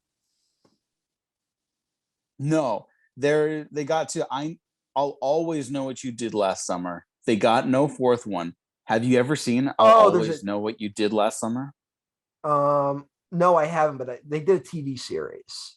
Okay. That's that also just got canceled. Yeah, good for them. Apparently it was really bad. There's no way it's worse than I'll Always Know What You Did Last Summer, though. Okay. That is maybe the worst movie I've ever seen. Like it is unbelievable how bad that movie is. You will not believe it when you see it. It is not worth watching. I want to reiterate that. It is not worth watching.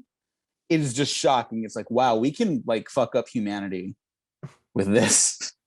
This will like destroy someone's life. Yeah, I don't think I'm gonna watch that because I don't even think I've seen I Still Know What You Did Last Summer.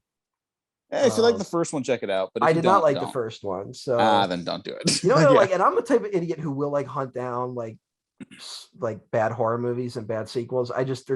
For some reason I have no interest in doing I Know What You Did Last Summer. Yeah, that third one is like just wow. But that's it sounds fascinating that there is something that bad out there. Yeah, no, it's really like it's not funny bad, it's not interesting bad. It is just I'm pretty sure it's a laundering scheme. I mean, I don't know. All right, something else I want to talk about though. We're talking about like the relationship between real life and fiction, like we always do with Scream. And there's more cast members. I'll get to them. Yeah. But I need to bring up The Town That Dreaded Sundown. Oh, all right. Yeah. I recently watched both those films. I'm a fan of both. For those that don't know, The Town That Dreaded Sundown is based or loosely based on the 1946 Texarkana Moonlight Murders. Yeah. Crimes attributed to an unidentified serial killer known as the Phantom Killer. Yeah, a guy who was never captured. And also like super underrated movie, in my opinion. I really like both. Yeah, they're both really fascinating. The first one's kind of got like this docu-style thing to it. I'm sorry, you can go to your take, but I just want to get this out as quickly as I can. But Charles B. Pierce, who did Town That Dreaded Sundown, also did The Legend of Boggy Creek, which is like the best like Bigfoot movie ever made, in my opinion. Which also has a documentary kind of style, and like he's a pioneer in the like found footage genre almost, like with his weird like documentary style that he gave to these movies. So like I find both those fascinating, but so check both those movies out. So get to what you were saying. Sorry. I would recommend them. The first one, like I said, docu-style, and then the remake / sequel is also like it totally has like a Scream 4 thing going for it. It's totally like a Kevin Williamson's Town That Dreaded Sundown. Now, both of those films, based on the real murders, also screen in the town that they filmed in and they take place in. Yeah. And it's apparently kind of like some people love it, some people hate it. Yeah, Obviously, yeah. right? Because these are real murders that happened. Now it's almost 100 years ago at this point, but it's still like a very real trauma that it's tapping into. Yeah. And before I knew this several years ago, when I saw Scream 4, that was the one part that kind of bugged me. I was like, that seems a little like mean-spirited. I don't think people, I don't think people would be that tasteless about showing the stab marathons in the very town that the murders were based on that made the films, you know, like that seems in bad taste. Mm-hmm. It clearly is, but it also happens anyways. Yeah. So like, do you remember? Do I know? Do you remember that there was like a window? There was like a brief moment where fucking Once Upon a Time in Hollywood was going to come out on the anniversary of the Manson murders. Didn't it? Do you remember? I thought they moved it. Did it ultimately end up coming out? I think it did. Hang on, let me check. I'm not gonna fucking bullshit this, but yeah, that's a weird like thing that kind of hangs over this movie too. It's Scream 4, I mean. But I said holy shit when you were talking because of what you said, but also I was looking up the Town That Dreaded Sundown remake, which is produced by Kevin Williamson's evil doppelganger, Ryan Murphy. Wow. Which I was shocked by. Oh boy. I don't know when the Manson murders were. I'm looking, but I'm a little slow on the trigger here. Let me check. August 8th to 9th, 1969. That's Once where it gets Upon a Time in complicated. Hollywood came out July 26, 2019. See, yeah, they like bumped it up. Like it was going to come out in August initially. And which I'm not even sure if that was like, if they were trying to really do that. I think they kind of calculated that Once Upon a Time in Hollywood would maybe be a good August release, but hey, whatever. That it was a hit, but you know, it's less weird than the card counter coming out on the 20th anniversary of 9/11.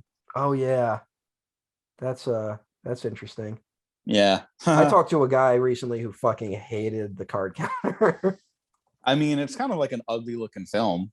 Well, they also, I guess, I did not pay attention to any trailers or anything. I guess they thought it was going to be about gambling, and it's about a lot of things. Mm-hmm. Whoops. That was a movie. I went into that completely blind, so that was a trip. Okay, I saw the trailer. It does make it look like it's going to be more about gambling. Okay, that can happen. I love that. But you think Abu Ghraib doesn't really appeal to the general public as a topic? Sorry. Well, okay, so let's talk about videotape streaming, new media. That's another aspect of this film, right? I mean, like Gail Weathers, when she teams up with like the pervy teens. Yeah. You know, she literally says like old media teaming up with new media, and like that's I mean, one of the elements of this movie that I really like is that when the characters like get together and like start going on the mystery journey together, the Scooby Gang back in action kind of way, like it really is kind of exciting. Like the character dynamics are really fun in this. Yeah, their dynamics are all still really good. It's kind of this one of these things where it's like we just undervalued Neve Campbell for all this time, you know. She's so good in these, man. I'm glad she gets to cash the checks from them, but like I wish she kind of had been bigger and like done more, you know. Yeah. But she's great. That's Hollywood. And hey, look, David Arquette, who is like, this is like the middle of kind of him like going off the rails a little bit. Like he's good in this. Like, yeah, he gives a good, and you feel like a natural evolution has kind of happened to Dewey. Like it's not like him showing up. He's back in he's back in a police uniform, but he's now the sheriff, and he feels a lot more mature than he was. And like when he stumbles, it makes sense. Like as opposed to him being like still an incompetent cop or something like that. Yeah. That's actually one of the things I had noted down too. Like it's very rare that you get to see like characters grow over a franchise like this. And it feels very fulfilling to see his growth in particular. Like it's very, very rare that like a bumbling kind of dorky character gets to come into their own and like you really believe it, you know? Yeah. And like it's always more fun for the audience too. Like yeah, it is. But like he's got like this element where now that he's in charge and he's got to live up to like the weight of the expectations, he can't just like work with Gail on the mysteries, you know, like he could, but like he feels like that would be disrespecting his new position, so to speak, and like the dynamics there are really great. And we haven't talked about his deputy, the one who's like we talked about her like, for a minute. Yeah, Judy Hicks, played by Marley Shelton. I think she's tons of fun, and yeah, stay away from Dewey though.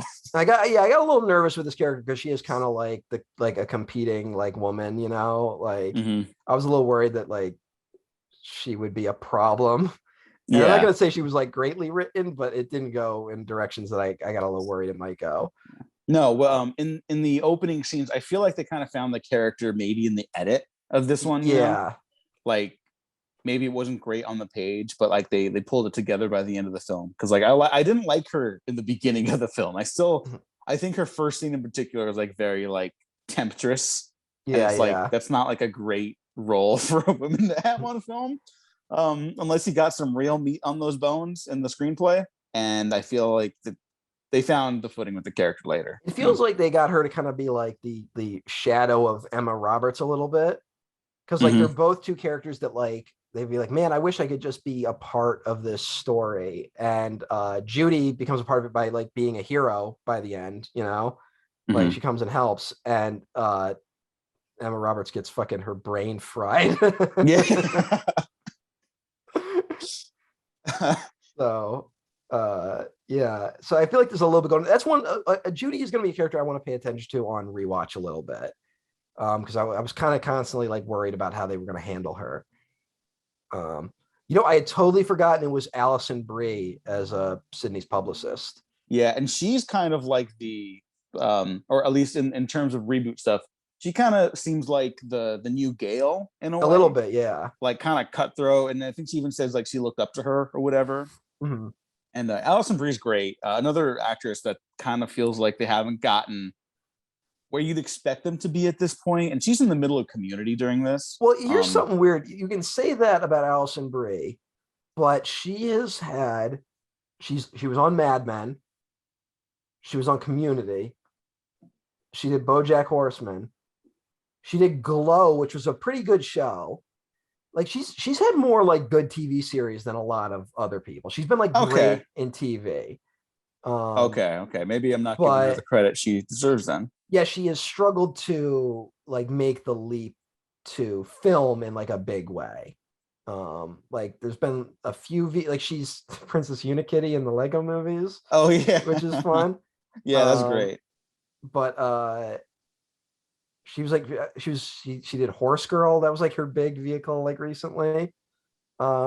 Which is like a kind of half-baked movie. It's interesting, but like doesn't totally work. Yeah. Have you seen The Rental? You know what? I have not. Okay. It was directed by her now husband, Dave Franco, co-written with Joe Swanberg, who's kind of like the mumblecore darling of the 2000s. Oh yeah. It's a good movie. It's a solid movie. I'm not a fan of that Joe Swanberg, honestly. Oh, okay. Well, no one's asking. No, the Rental is solid. I don't know if you'd like it now that you said that. But, that's the other bummer thing though, is that she's also like in the Franco sphere. So that's a little, like, the James Franco kind of hangs over now. Yeah, which is unfortunate. Oh yeah, she was in Promising Young Woman. I had forgotten that. Can't imagine why. Right. Sorry. Oh, she's in the fucking Post. I forgot that too. Oh shit. Oh, so we get to talk about her again. Yeah, I'm looking forward to that. I'm looking. Oh, she was in Happiest Season. Is that movie good? No, but I liked it. Oh well, no, that's the thing. It's like I'm not asking it to be like a great movie, but I'm like, is it good for what it's going for? We could do better, but I don't think you'll hate it. Here's the thing. I like the cast is kind of like unstoppable. Yeah, that cast is incredible. Kristen That's why you Stewart, watch Mackenzie that movie. Davis, Allison Brie, Aubrey Plaza, fucking Victor Garber, Mary Steenburgen. Like, I feel like that's got to at least be something. Yeah. There's something there. It's just maybe that's a next Christmas movie. Yeah. Although it is weird that was a movie released in 2020, and it's like a couple that like doesn't want to reveal they're gay. That's the central premise of that, right? Yeah. Like it's kind of nuts that happened in 2020. Yeah, like they're still doing that. Like, is it a period piece? Like, maybe that would justify it. And no, all right. Hey, I don't know. That's I mean, that's less the movie's fault. It's more culture's fault. Maybe like society, I guess. Maybe it'll age better now that like all of the fucking social wins that happened under Obama are like rolling back slowly. Like, maybe even we'll be like, hey, this is still relevant, unfortunately. Well, here, some more of the cast. I'm sure we've gotten off track of a couple other things already. Yeah, but, sorry about that. That's what the show does, though. Yeah, fuck it. Adam Brody and Anthony Anderson as two deputies on Dewey's Sherry department. I wonder if some of their stuff got cut. They feel like they're not in this as much as they should be. Yeah, I'm curious about that too. I remember that actually being kind of upsetting when I saw it in theaters because I like Anthony Anderson. Yeah, me too. I'd be like, I'd like to see him in other movies, and it was awesome when he popped up in the fucking Departed. Yeah, he's really good in that. Gets shot in the face in The Departed, spoilers, and gets a knife in his skull in this. Yeah, do you know the history behind that scene? I don't know the history, like behind the making of it. I was just gonna say that like there are recorded instances of people getting stabbed or like hit in the head like that and like that happening. That's exactly what inspired that scene. Yeah. Yeah, Wes Craven said he saw that, and that wasn't in the script. He was like, "Oh, let's fucking do that." And then I guess he jokingly was like, "I hope I don't get fucking fired tomorrow because this is like insane." It is insane. It is. I feel like it happens, and that's so cool. I mean, it's not cool that it happens. Audiences wouldn't go along with it, but there are you can read about people who got like. I think there's a famous guy who like had like a railroad bolt go like directly through the middle of his head, and he lived. And like he lived the rest of his life with like both hemispheres of his brain like technically separated. Yeah, okay. Like, I remember stuff like that too. And I swear to God, I saw this story. It was like a dual story, like back to back. And I swear to God, I must have been like in middle school when I saw this on national television, where like someone, like two people had like piercings through their skull, like one down the middle and then one through the sides of their skull. And they lived. Yeah. And just like the human body is a miracle. It kind of That's what it is. It's a miracle and a fucking nightmare. Like yes, it's both of those things simultaneously, which is the entire human experience. So it's a benefit of getting to know yourself. Yeah. And it's also why mecha anime is fucking awesome. Because all of those giant robot anime is always about the relationship between the mind and body, which are two elements we always try to separate, but are like inherently connected. Anyway, that's why that scene rules. Yeah, that's like my favorite kill in the movie. I kind of wish the movie was insane enough to be like, also Anthony Anderson lived. Like, I kind of wish that had happened. Oh, that would be great. Because also something that happens, I don't know if this can happen through that kind of injury, but there are people that are born with the hemispheres of their brain not connected, and they can function perfectly well in life, but a weird thing they can do is that they can do two tasks simultaneously, like better than anyone else. Like they can literally like they can write with both hands at the same time. I need to talk to a surgeon. What was that? I need to talk to a surgeon, get the hemispheres of my brain separated. Well, guess what? It's not like an exact science. So no. I believe in it now. Be like Doc, just fucking split them open. I think I remember this could just be something like I watched on YouTube and ended up being revealed as like fake later. But I think I remember a guy who could like turn both his eyes in separate directions and like read two different things at once. And it was like kind of nuts. But like it's an incredibly rare thing to happen. Brain is fascinating. It's also terrifying because like if certain parts don't develop, then like, oh, you're a serial killer now. Like that frontal lobe didn't develop correctly. Guess what? You're not going to be able to make human connections, and now you're going to want to murder people. Like, it's scary what the human brain can do. Yep. I think I told you that when I revealed I knew too much about serial killers on the Hannibal episode, where like the first tests they did of psychopaths when the guy turned in his research, it got rejected because they were like, "There's no way any of this came from human beings." Like no human beings respond this way, and it's like, well, it turns out we found out a class of human beings that do. All right, other cast members I want to run down a little bit. Yes. Rory Culkin who's one of the nerd vlogger dudes. And yes, from Signs, the brother of the Culkins. You know, it's Culkin. You fucking know. This character is weird, but weird in the right ways, I guess, as we will discover eventually. Yeah, I don't know how much more you want to get into him now. No, I think we're at the point where we're spoiling things. So, okay, yeah, like he's one of the ghost faces in this. He's one of the ghost faces, and he's actually a really well written character from that angle of like the misogynistic nerd, you know, like which again, Scream 2 kind of taps into that. I talked about in women invading male spaces feeling threatening. Like I talked about that, but that movie doesn't go far enough with it, in my opinion. This one I feel like kind of corrects that a little bit and like goes full on with it, where I mean he calls her, I think he calls Hayden Panettiere a stupid bitch at the end. Yeah. And he's like, oh, you didn't notice me for all of high school and now you notice me. Like it's too late. And it's like that's like that weird angle again where like guys who maybe, you know, are awkward, can't get dates for whatever reason, it turns into like a resentment of like all women where it's like if they've been with other guys, they're like used women, which is like so fucking weird. Yeah, like you know, you see that Barstool Sports type shit where it's like, you know, well, a key can unlock any door, but a lock that can be opened by any key isn't. As like you're referring to like women as like inanimate objects, like you've lost, like you're not worth talking to. It's like it's so crazy. Yeah. And I mean, you know, it's unfortunate. Like I said, I've gotten like 10 years removed from high school. I saw the different directions people I knew went in, and the ones that did become misogynist, it's kind of fucking weird. Like just like genuinely hating women. And it's not even that casual stuff of like, you know, like women are bad drivers, like that bullshit. It's like, no, these dudes like hate women. And I will say, rewatching this again too, there's like elements of that again with the Judy Hicks deputy character. I'm like, oh no. And then like Kirby, like kind of being like a road rager. I was like, oh no. Yeah. Oh no. Did I miss something on my last watches? And no, Kirby's still the best. Yeah, she ends up being the like horror nerd girl, which what I like is that like it's kind of a late reveal that she's like really into it, you know? Yeah, like she has a life outside of it. And it's like, hey, maybe that's a healthy way to live. Well, it's also like, oh, she can be a party girl and also like horror movies, you know? Like she doesn't need to be like quiet nerd girl to be a horror fan either. And I think that's that thing.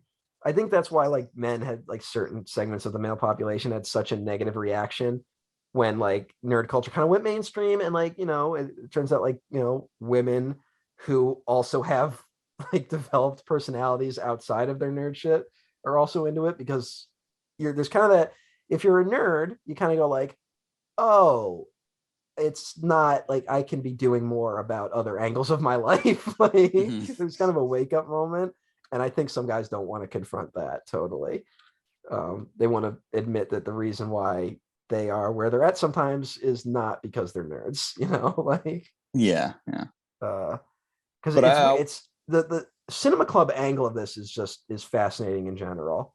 But yeah, like once he's revealed as the killer, like, and he calls her like a stupid bitch, and it's that weird thing of like she had like kissed him just before that, and it made him angrier, which is true. It's like misogynists, like they hate women because they want them so much, but if they ever really got what they wanted, they would still be super unhappy, because misogyny is like a much deeper thing, you know? I wanted to say to Kirby as well, like there's all these new like trends, like with TikTok and Vine, which I want to go back to as well with the streaming stuff, like where it taps into like anyone can use these tools. Like they're not like barred. Like with YouTube, you really have to have like high quality like equipment. Like people say you don't have to, but you do have to now. Before you did not have to. Now it's really like, well, you need production values because it's like a new angle of television basically or whatever. But with the direct like access to people's like obsession with film, like there are TikToks for like film fans that are like, have you heard of this underrated film from like 2003? It's called Big Fish. And it's like, that's ridiculous. But if like teenagers are posting that, it's because they genuinely love it, right? They're genuinely like fascinated by it. And so we might kind of like roll our eyes at like everyone's heard of Big Fish, but these people are just discovering it for the first time. Well, now we're finally getting to that point where it's like, I feel like even though The Simpsons is like a little before our generation, it was still part of our generation.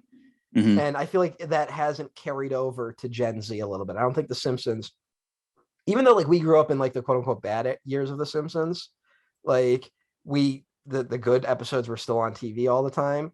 And now I don't think Gen Z really recognizes that, like, hey, like all of the humor the internet is based on, you could probably trace that back to The Simpsons.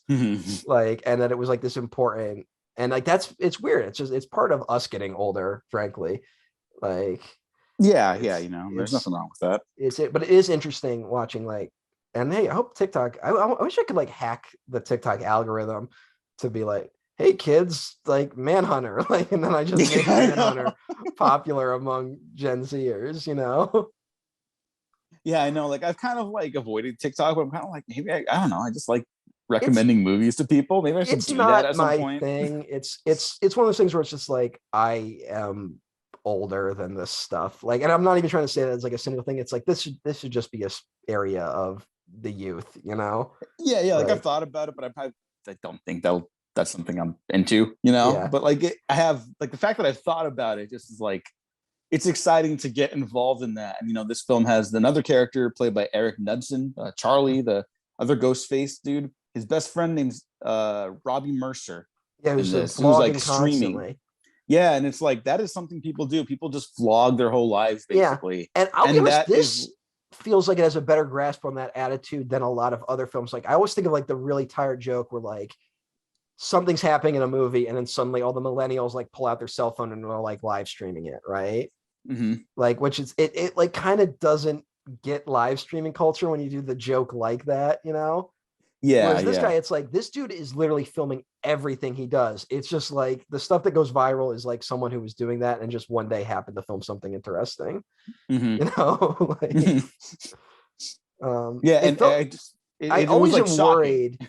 I'm just worried, like when you revisit something like this, from like, is this gonna hold up? And I'm shocked that it kind of held up in a way, where it's like, A, there's still some relevance to it, but B, also works as like a product of its time in a way that old flip phones work for like the original screens, like older cell phones.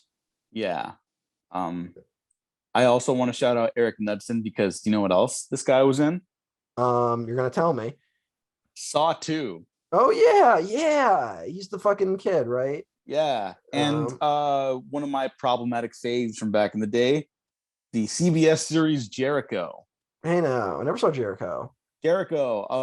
Clearly never had the budget for what it wanted to do. It's a post-apocalyptic drama set in middle America, so there's a lot of don't tread on me shit in there, Oh no. But like it had a lot of fucking heart.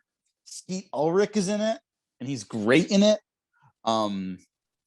But yeah, it's a fascinating series to look at, like what like primetime wanted to do, what eventually cable would like nail. Yeah. But yeah, he was in that for I think the entire run of the show. But yeah, he's like another dude I've really liked watching pop up and stuff. Less so now. I think he's got like a boyish charm to him, and as you get older, that fades, I guess. Yeah, that's life, man. Yeah. Let's see who else. Oh, we should also talk about Sydney's aunt. Oh yes, Kate Roberts, who we don't get a ton of look into her life, but all we do is very strange. Yes. And I want to say I like that stuff is there because it kind of is like, it has a bit of a no wonder Emma Roberts ended up the way she did vibe. Like, yeah. These movies, honestly, they kind of tap into the relationship with your mother thing that kind of is a real element of like actual murderers. Now, I'm not saying everyone that if you have a bad relationship with your mother, you're going to end up being a violent criminal. Like that's not true at all. But I'm saying how you maybe deal with your negative relationship with your mother will affect your life going forward.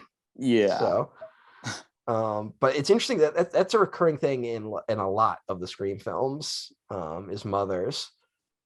Which again, something that isn't really tapped into in other slasher or even movies about true crime. Like, one thing I really loved, and like I think it's like the aunt's first scene after they find out the murders are starting again. Sydney's over there, and then Kirby's like, "Man, I bet like she's so pretty, but I bet you can like what's it like to live with all those scars?" And then the aunt's like, "I got a lot of scars too." And then Jill's like, "He's talking about the stab like from the knives." And he's like, "Oh like, yeah." And it's like, what is that about? But hey, imagine growing up under the roof of someone like that, Like that's going to give you a warped perspective on things. Yep. And it's like one moment, and it's like they didn't really need it. Like this movie could work without that mother really even being a character, but they took the time to be like, let's think about this. And it's very brief and it's very effective.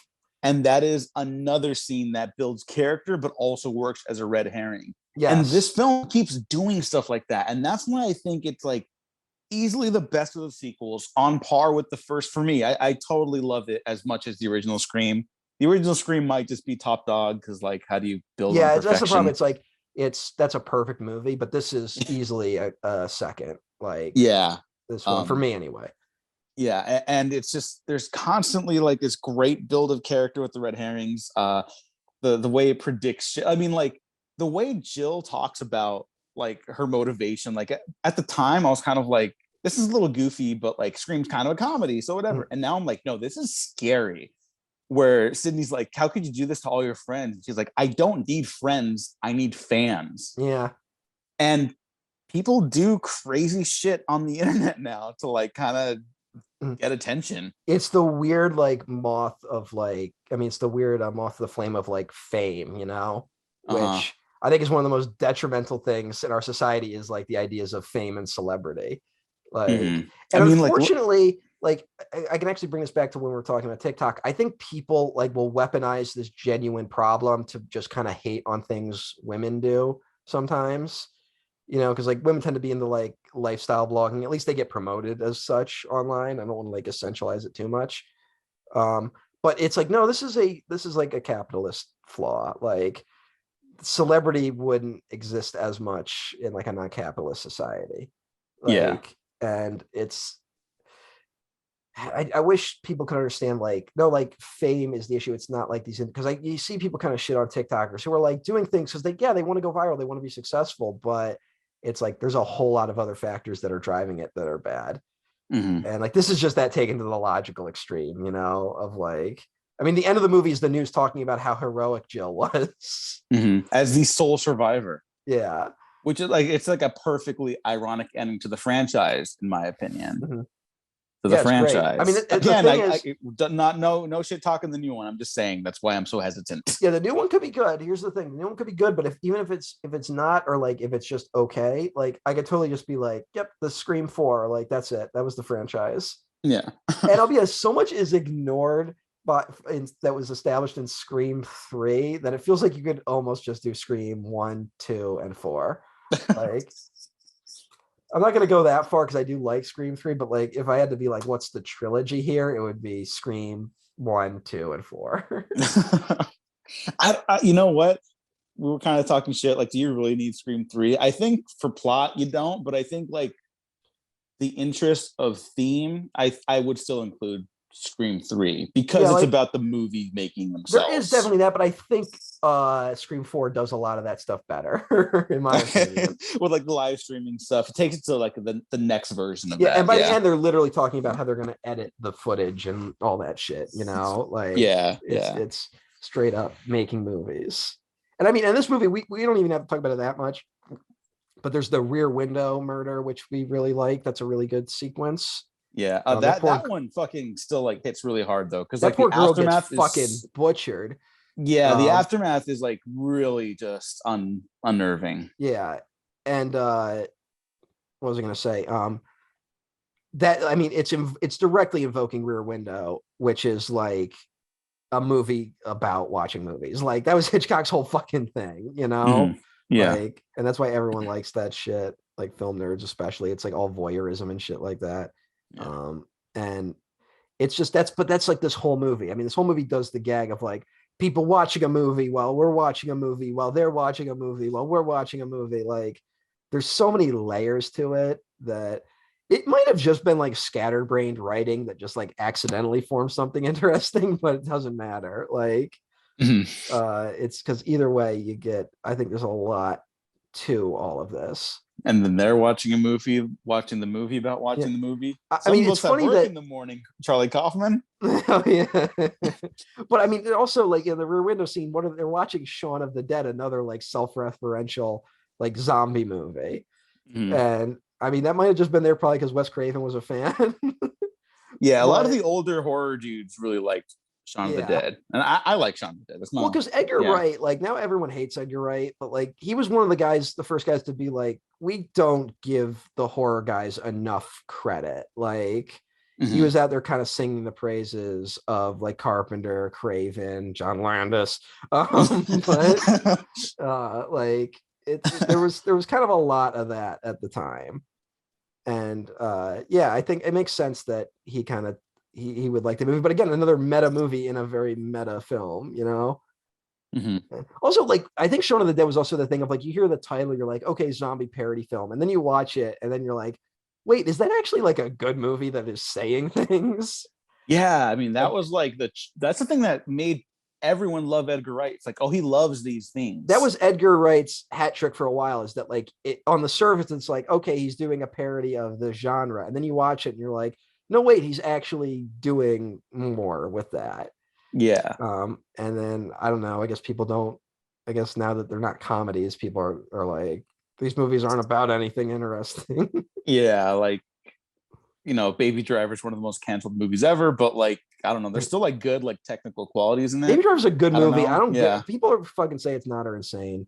Like I'm sorry, it's a good movie. Like that's not even like I'm not like I don't know how you watch Baby Driver and like don't at least think it's a well-made movie. Yeah, like there's stuff in it that like I have issues with, but it's none of it is enough to sink that fucking movie. Yeah, like I don't know. So like I'm looking forward to watching Soho eventually. Yeah, like maybe that's the one that's like dog shit, but like it might be bad. I haven't, you know, I'll say this, like people I know in my personal life who aren't on film Twitter seem to like it, and I trust their movie opinions. So I don't know. Like but it might suck. I still haven't seen Nightmare Alley either, which is the other one people are like fucking dogging on. I know. Well, he just won an Oscar, so that's why people are going to come from. Well, yeah, like I said, like I made the point about it. You're right, where everyone was like, "We got to support Baby Driver because it's going to bomb," and then it made like 200 million, and people were like, "Edgar Wright sucks."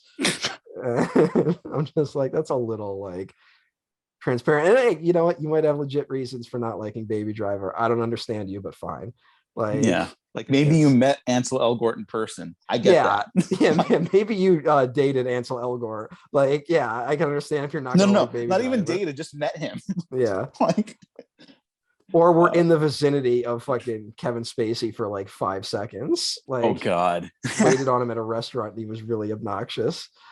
But yeah, like those reasons I get. I'm not gonna. But hey, yeah, Scream 4. We could honestly keep talking about it for a while, but I don't know if we should. Yeah, I wrote a lot down. Let me go through my notes real quick to see if there's stuff I really want to talk about. Yeah, because I talked about most of what I want to talk about already, basically. There's Edna Roberts has a line where she's like, "It's the killer's voice, you know, from Stab. I mean, your life." Which is I really like that line. Yeah. Allison Brie gets thrown off a parking garage. My sister made the good point. I think Allison Brie screams. I think she's still alive when she gets thrown off the parking garage. But my sister was like, "How do they know that was a murder? It could have just been a suicide." So, I'm like, okay, fine. Like that's okay, like I guess, but I guess given everyone knows the situation happening, you know, that they're like, okay, this is clearly like a murder. So, I want to say that Jill gets like very pointedly injured in the one scene when they go after the Rear Window murder. Like Jill gets slashed on the arm, which is a callback to the first one where they injure themselves, but also her kind of being like inserting herself as the protagonist, you know? Yeah. Again, this is like, she's like dark Rey Skywalker. Like she's like the evil version of Rey Skywalker. Yeah, a little bit. This is why my reading of the ending of Rise of Skywalker is that Rey has been fucking taken over by Palpatine, and it's actually a dark ending. And she will now use the. Do you remember my dark ending? What was yours? I can't remember. It's that she's now trapped in the cycle of the trilogies. She's trapped in the Star Wars story. What she wanted to be a part of, she's now like stuck in purgatory forever. Yeah, that's another fine reading. I just took it more literal. Fine. I just took it dark. More literal, just to keep Palpatine around, I guess. But no, please, no more. Palpatine's behind it all. Um, you know what If, though? Hey, if I see Palpatine in another movie, I'm walking out. I figured out what to do though now with Star Uh-huh. Wars. I figured it out. Bring Disney. Emma Robertson. Well, no, but my old thing is that I feel like they wanted to turn it into the Skywalker saga, and now they've shot themselves in the foot, so they have to make it about Rey. Or my other point was that they could have made another trilogy about Kylo Ren, because his arc is very much not complete by the end of Rise of Skywalker. He did die on a planet that was actually a giant laboratory that was just making Snoke clones, and brought Palpatine back. Hey, maybe some automated system brings Kylo Ren back. And now he's like a split personality. Like there's an evil Kylo and a good Kylo. Oh, that'd be, that's kind of interesting. Yeah, and so you have to have Kylo Ren, like it's literally you bring the fight that happens in the Dagobah before us, but make it like literal, where Kylo is literally fighting someone in the costume of Kylo Ren, Yeah. Make that shit very literal. So Disney, give me a call before you fuck up with whatever the fuck you're gonna do next. They're focusing on the TV shows right now. Hey, you know what? That's fine. Do that. Yeah. I've heard Book of Boba Fett's actually good. So I know. What is that? I mean, hey, Rodriguez. It's Rodriguez. I guess we'll talk about that eventually then. Yeah, I guess we have to watch it now because we haven't really done any. Like May the 4th, we'll do a Star Wars thing. Yeah, we'll catch up on Boba Fett for that. So I gotta watch that. I gotta finally finish Mandalorian season 2. Yeah, which is there's like good shit in there. A fine show, but I also I feel like every time I watch an episode that nothing has happened. Like, well, like the solo adventures are why that show's fun. It's whenever they tie into like an overarching story where I'm just like, unless it's about like the conflict of the Mandalorian culture, that's when it gets really interesting. I just think the Mandalorian hasn't nailed that. Isn't defined enough for me as a character.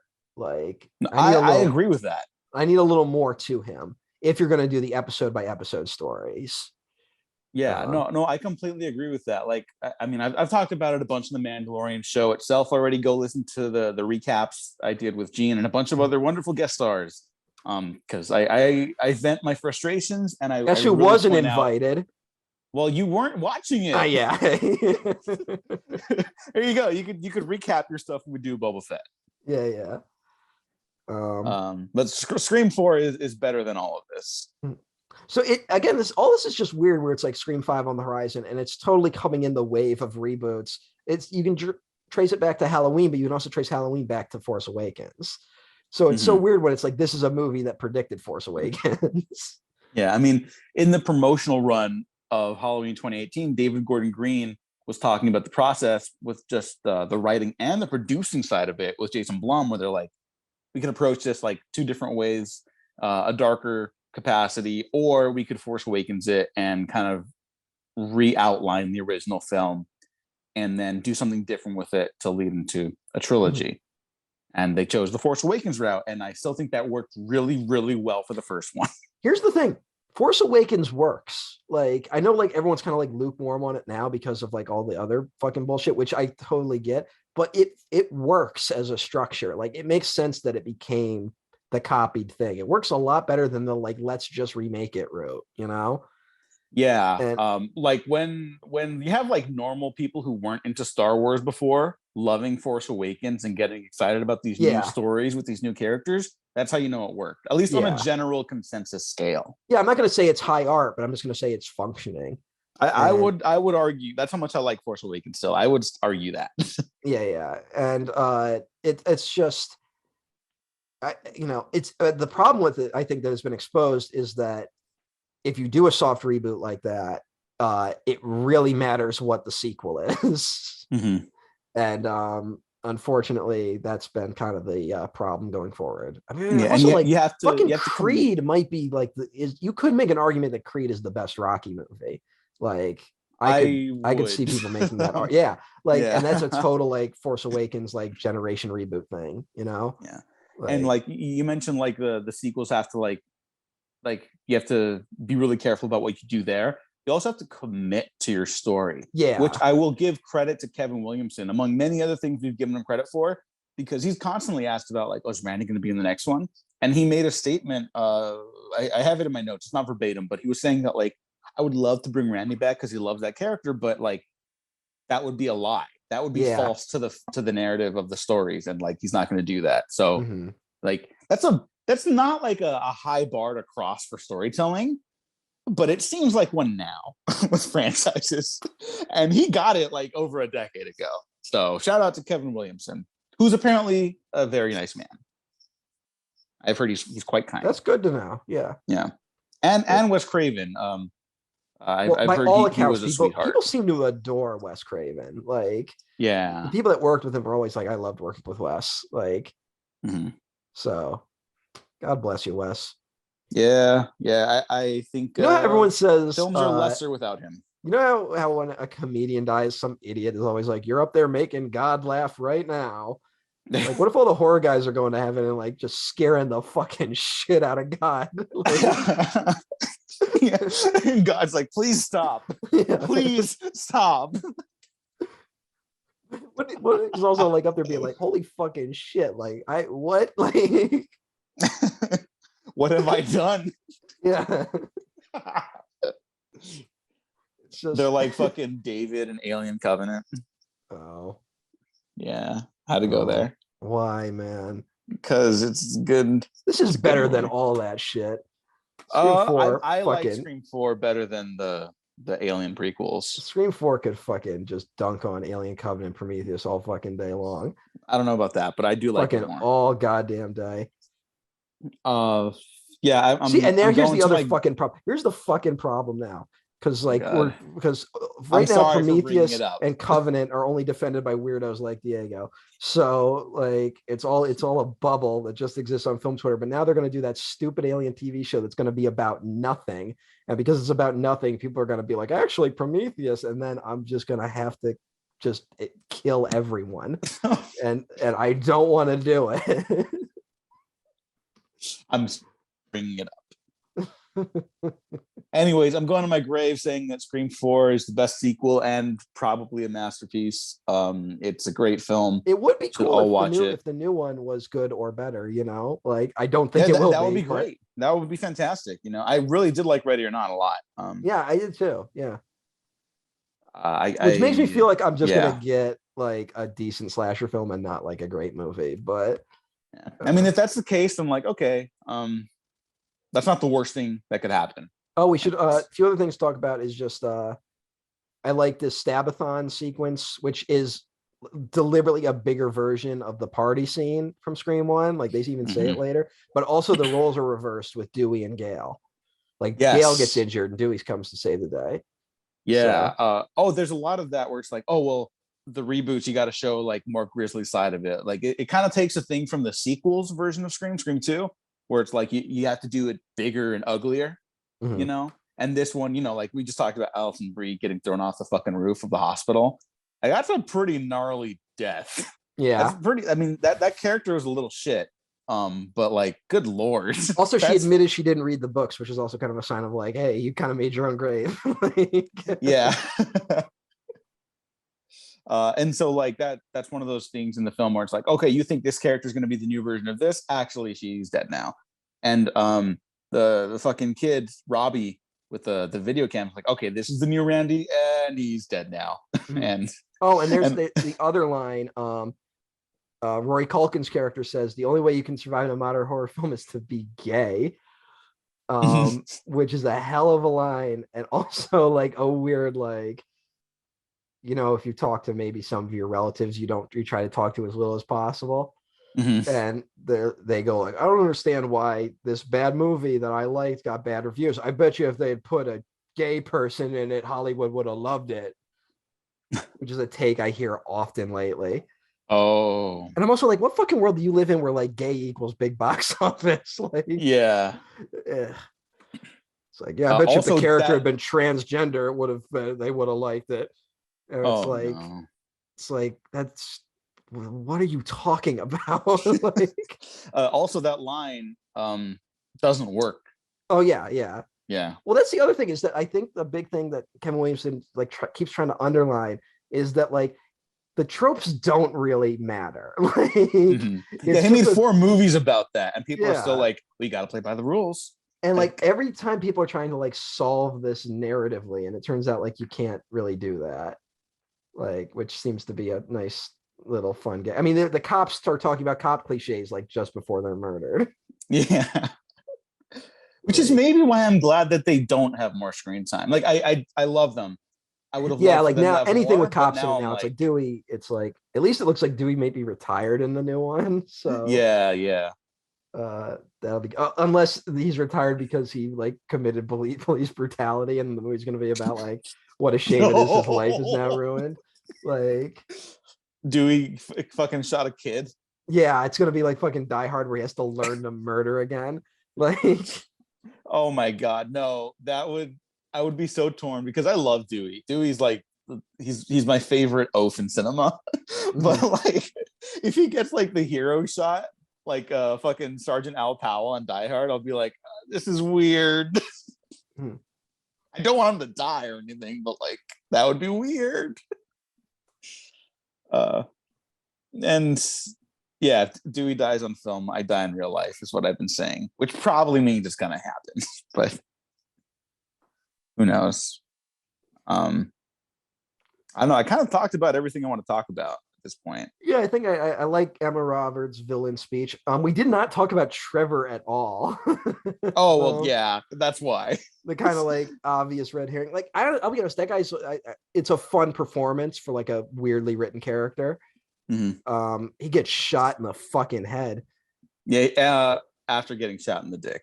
Which is even weirder that it's Emma Roberts doing it. Again, that is such a weird scene of like kind of confronting the weird, like there is, there's a weird type of it's I'm gonna call it misogyny. Even though it's like you'll be like, well, it's directed at men. It's like, yeah, but if you like start digging deeper into it, there's like misogyny is kind of at the core of like, how do I hurt this man by making him more like a woman? Like that's ultimately kind of misogynistic. Like it's a fascinating little thing to see in this movie, and I feel like, yeah, it's something I don't see too often of just the woman abuser. You want to know something else that's made this age even like in a more fast capacity, that specific dynamic between Jill and Trevor. The actor who plays Trevor, their name is Nico Tortorella. They come out as gender fluid. They use they them pronouns. And so that's like kind of like almost like a white feminist villain now. The Jill character. Like, yeah, well, it's the thing like Rory Culkin is like very like incel, and Emma Roberts is very like a thing that like I feel like we're only just talking about, but it's been around, is like the new like kind of femcel movement, which is like the woman side of like incel groups, which do exist. It's been out there. I feel like it's only starting to get noticed more, and again, like a lot of at the core of that is like kind of the weird like turf beliefs and stuff like that. Yeah, look up Last Jedi on YouTube. You'll find a couple of them. Unfortunately, sorry. Yeah, because it's fucking true. I don't go looking that shit up, so I honestly didn't. Like, it makes 100% sense that it does exist now that you say it, but I for some reason I wasn't like thinking about it. So, but Nico Tortorella, they were also in Kevin Williams' Following for the first season, and I've forgotten that, but I remember. Oh yeah. They play a character named Jacob Wells, who is also in a weird serial killer relationship, and yada yada. That show was fun for a little bit. I'll give it some love for that. Maybe I'll check it out one of these days. I never really did. Probably not. I don't know if it holds up. Okay, it was fun to watch, but well, all of this has given me a new appreciation for Kevin Williamson. Honestly, like I'm not gonna say like he's a super genius, but like I'm at least interested in his writing. Yeah, he's a fun writer. There you go. He's fun. He knows how to craft something genuinely entertaining, and like I've said before, he pitched The Following as like a fun beach read, not something that's high art, not something that's too thought provoking, but like sometimes that's just all you fucking need. You don't need to change the world with your writing all the time. Although I would argue that Scream basically changed horror. Yeah. So it changed it's a thing of like not only changed horror, I think it changed cinema a lot. I think it's really important. And it's nuts that the sequels, that when you have a movie that is like so perfect, it's nuts that like the whole franchise is kind of solid. And the only other example of that is The Matrix. Like, yeah, how does that happen? Like, that's kind of crazy. Which again, watching this, it was like there's a lot of stuff in this where I'm like, wow, that's in Matrix 4. It was just like kind of blew my mind. Like, so there's a double feature idea. I know. And now I'm like, they sometimes do those like directors on directors commentaries or discussions. Wes Craven talking to Lana Wachowski in some alternate universe, I think would be such a fascinating insight. And the Wachowskis do not like doing the publicity run stuff, but like if I could get her and Wes Craven in a room together, I think that would have been so fascinating. Yeah. That's what you wish. Like there's no heaven because Earth is terrible, but like you want there to be an afterlife, and like part of it is like you just want to be able to see like, oh, what, like you get to meet all the people that were like your heroes, even though that's like that always like disproves the idea of heaven, because like there's always that don't meet your heroes thing. Like it would be like, I'd love to see these people who would never have met like in conversation. You want like heaven to just be that for at least a little bit, I guess. But heaven's bullshit, because like it's just like, oh, heaven's heaven because you're now in the presence of God, which is like the best thing you can have happen. It's like, fuck that. The best thing that can happen is like to see like a great movie by yourself. Oh, I don't know about that either. Oh my God. I don't know. I'm just fucking around at this point. Yeah. No, there's good stuff in the world. Like watching the Scream movies. Doesn't heaven not make any sense? Because it's like your idea of heaven is like probably someone else's hell, Like yeah, that's maybe. why there's no possibility. But again, like they do that fucking actually it's just the presence of God bullshit. You're not supposed to have a body in heaven. Did you know that? Really? No. Yeah, like that's the thing in the Bible. They skipped over that in on Sunday school. Yeah, you're just ethereal spirits, but like certain people are afforded bodies, like fucking Mary. Like, oh, all right. Oh yeah, because he just floats up there, right? Yeah, he gave birth to what's his fuck, like I guess.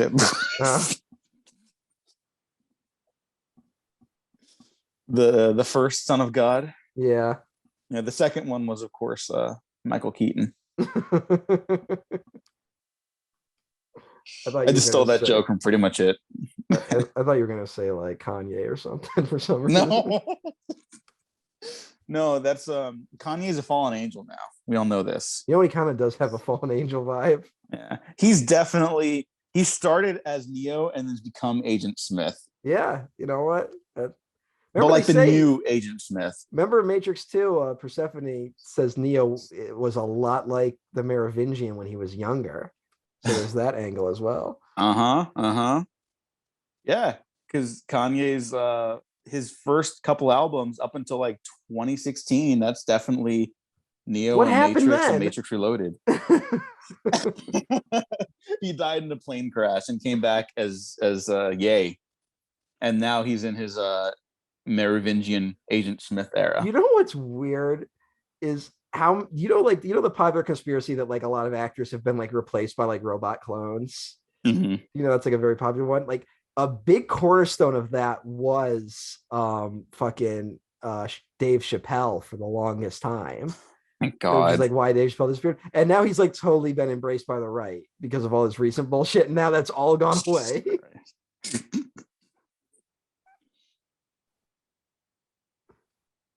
God what bless a fucking America. World.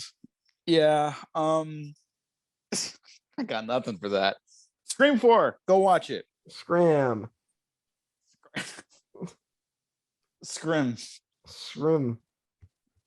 Matt, thanks for joining me on this retrospective. What are we doing next? I don't fucking know actually. Yeah. Oh wait, I forgot. I have one thing I wrote at the bottom of my notes that I should say. Okay. I wrote better than Gone Girl. You know what? Yes.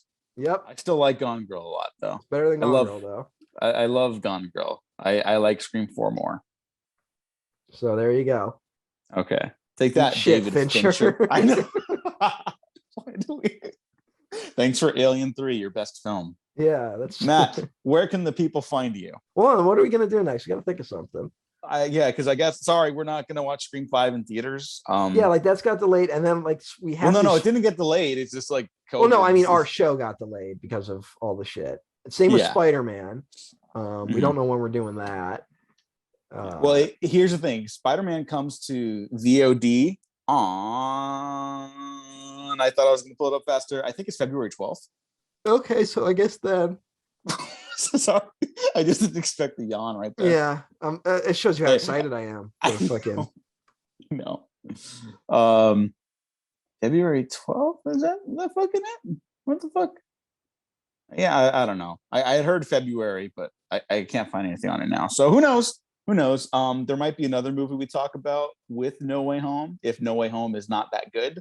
I'm going to talk about it regardless. So yeah, and I will report. It's Eternals. We're also going to talk about Eternals because Matt has been bugging me literally every week about it. So, well, we might not get another episode because if Diego doesn't like Eternals, there's going to be a murder. all right. I'm sorry. I really don't mean to put you know what, like whatever. I just. If you don't like it, I don't know what the fuck's going on. Okay. Then I'm gonna be like, Diego's been replaced by a fucking robot clone. Okay. And I'm not even saying like it's gonna be like it's not a mind-blowing film. I just think it's up your alley. Okay.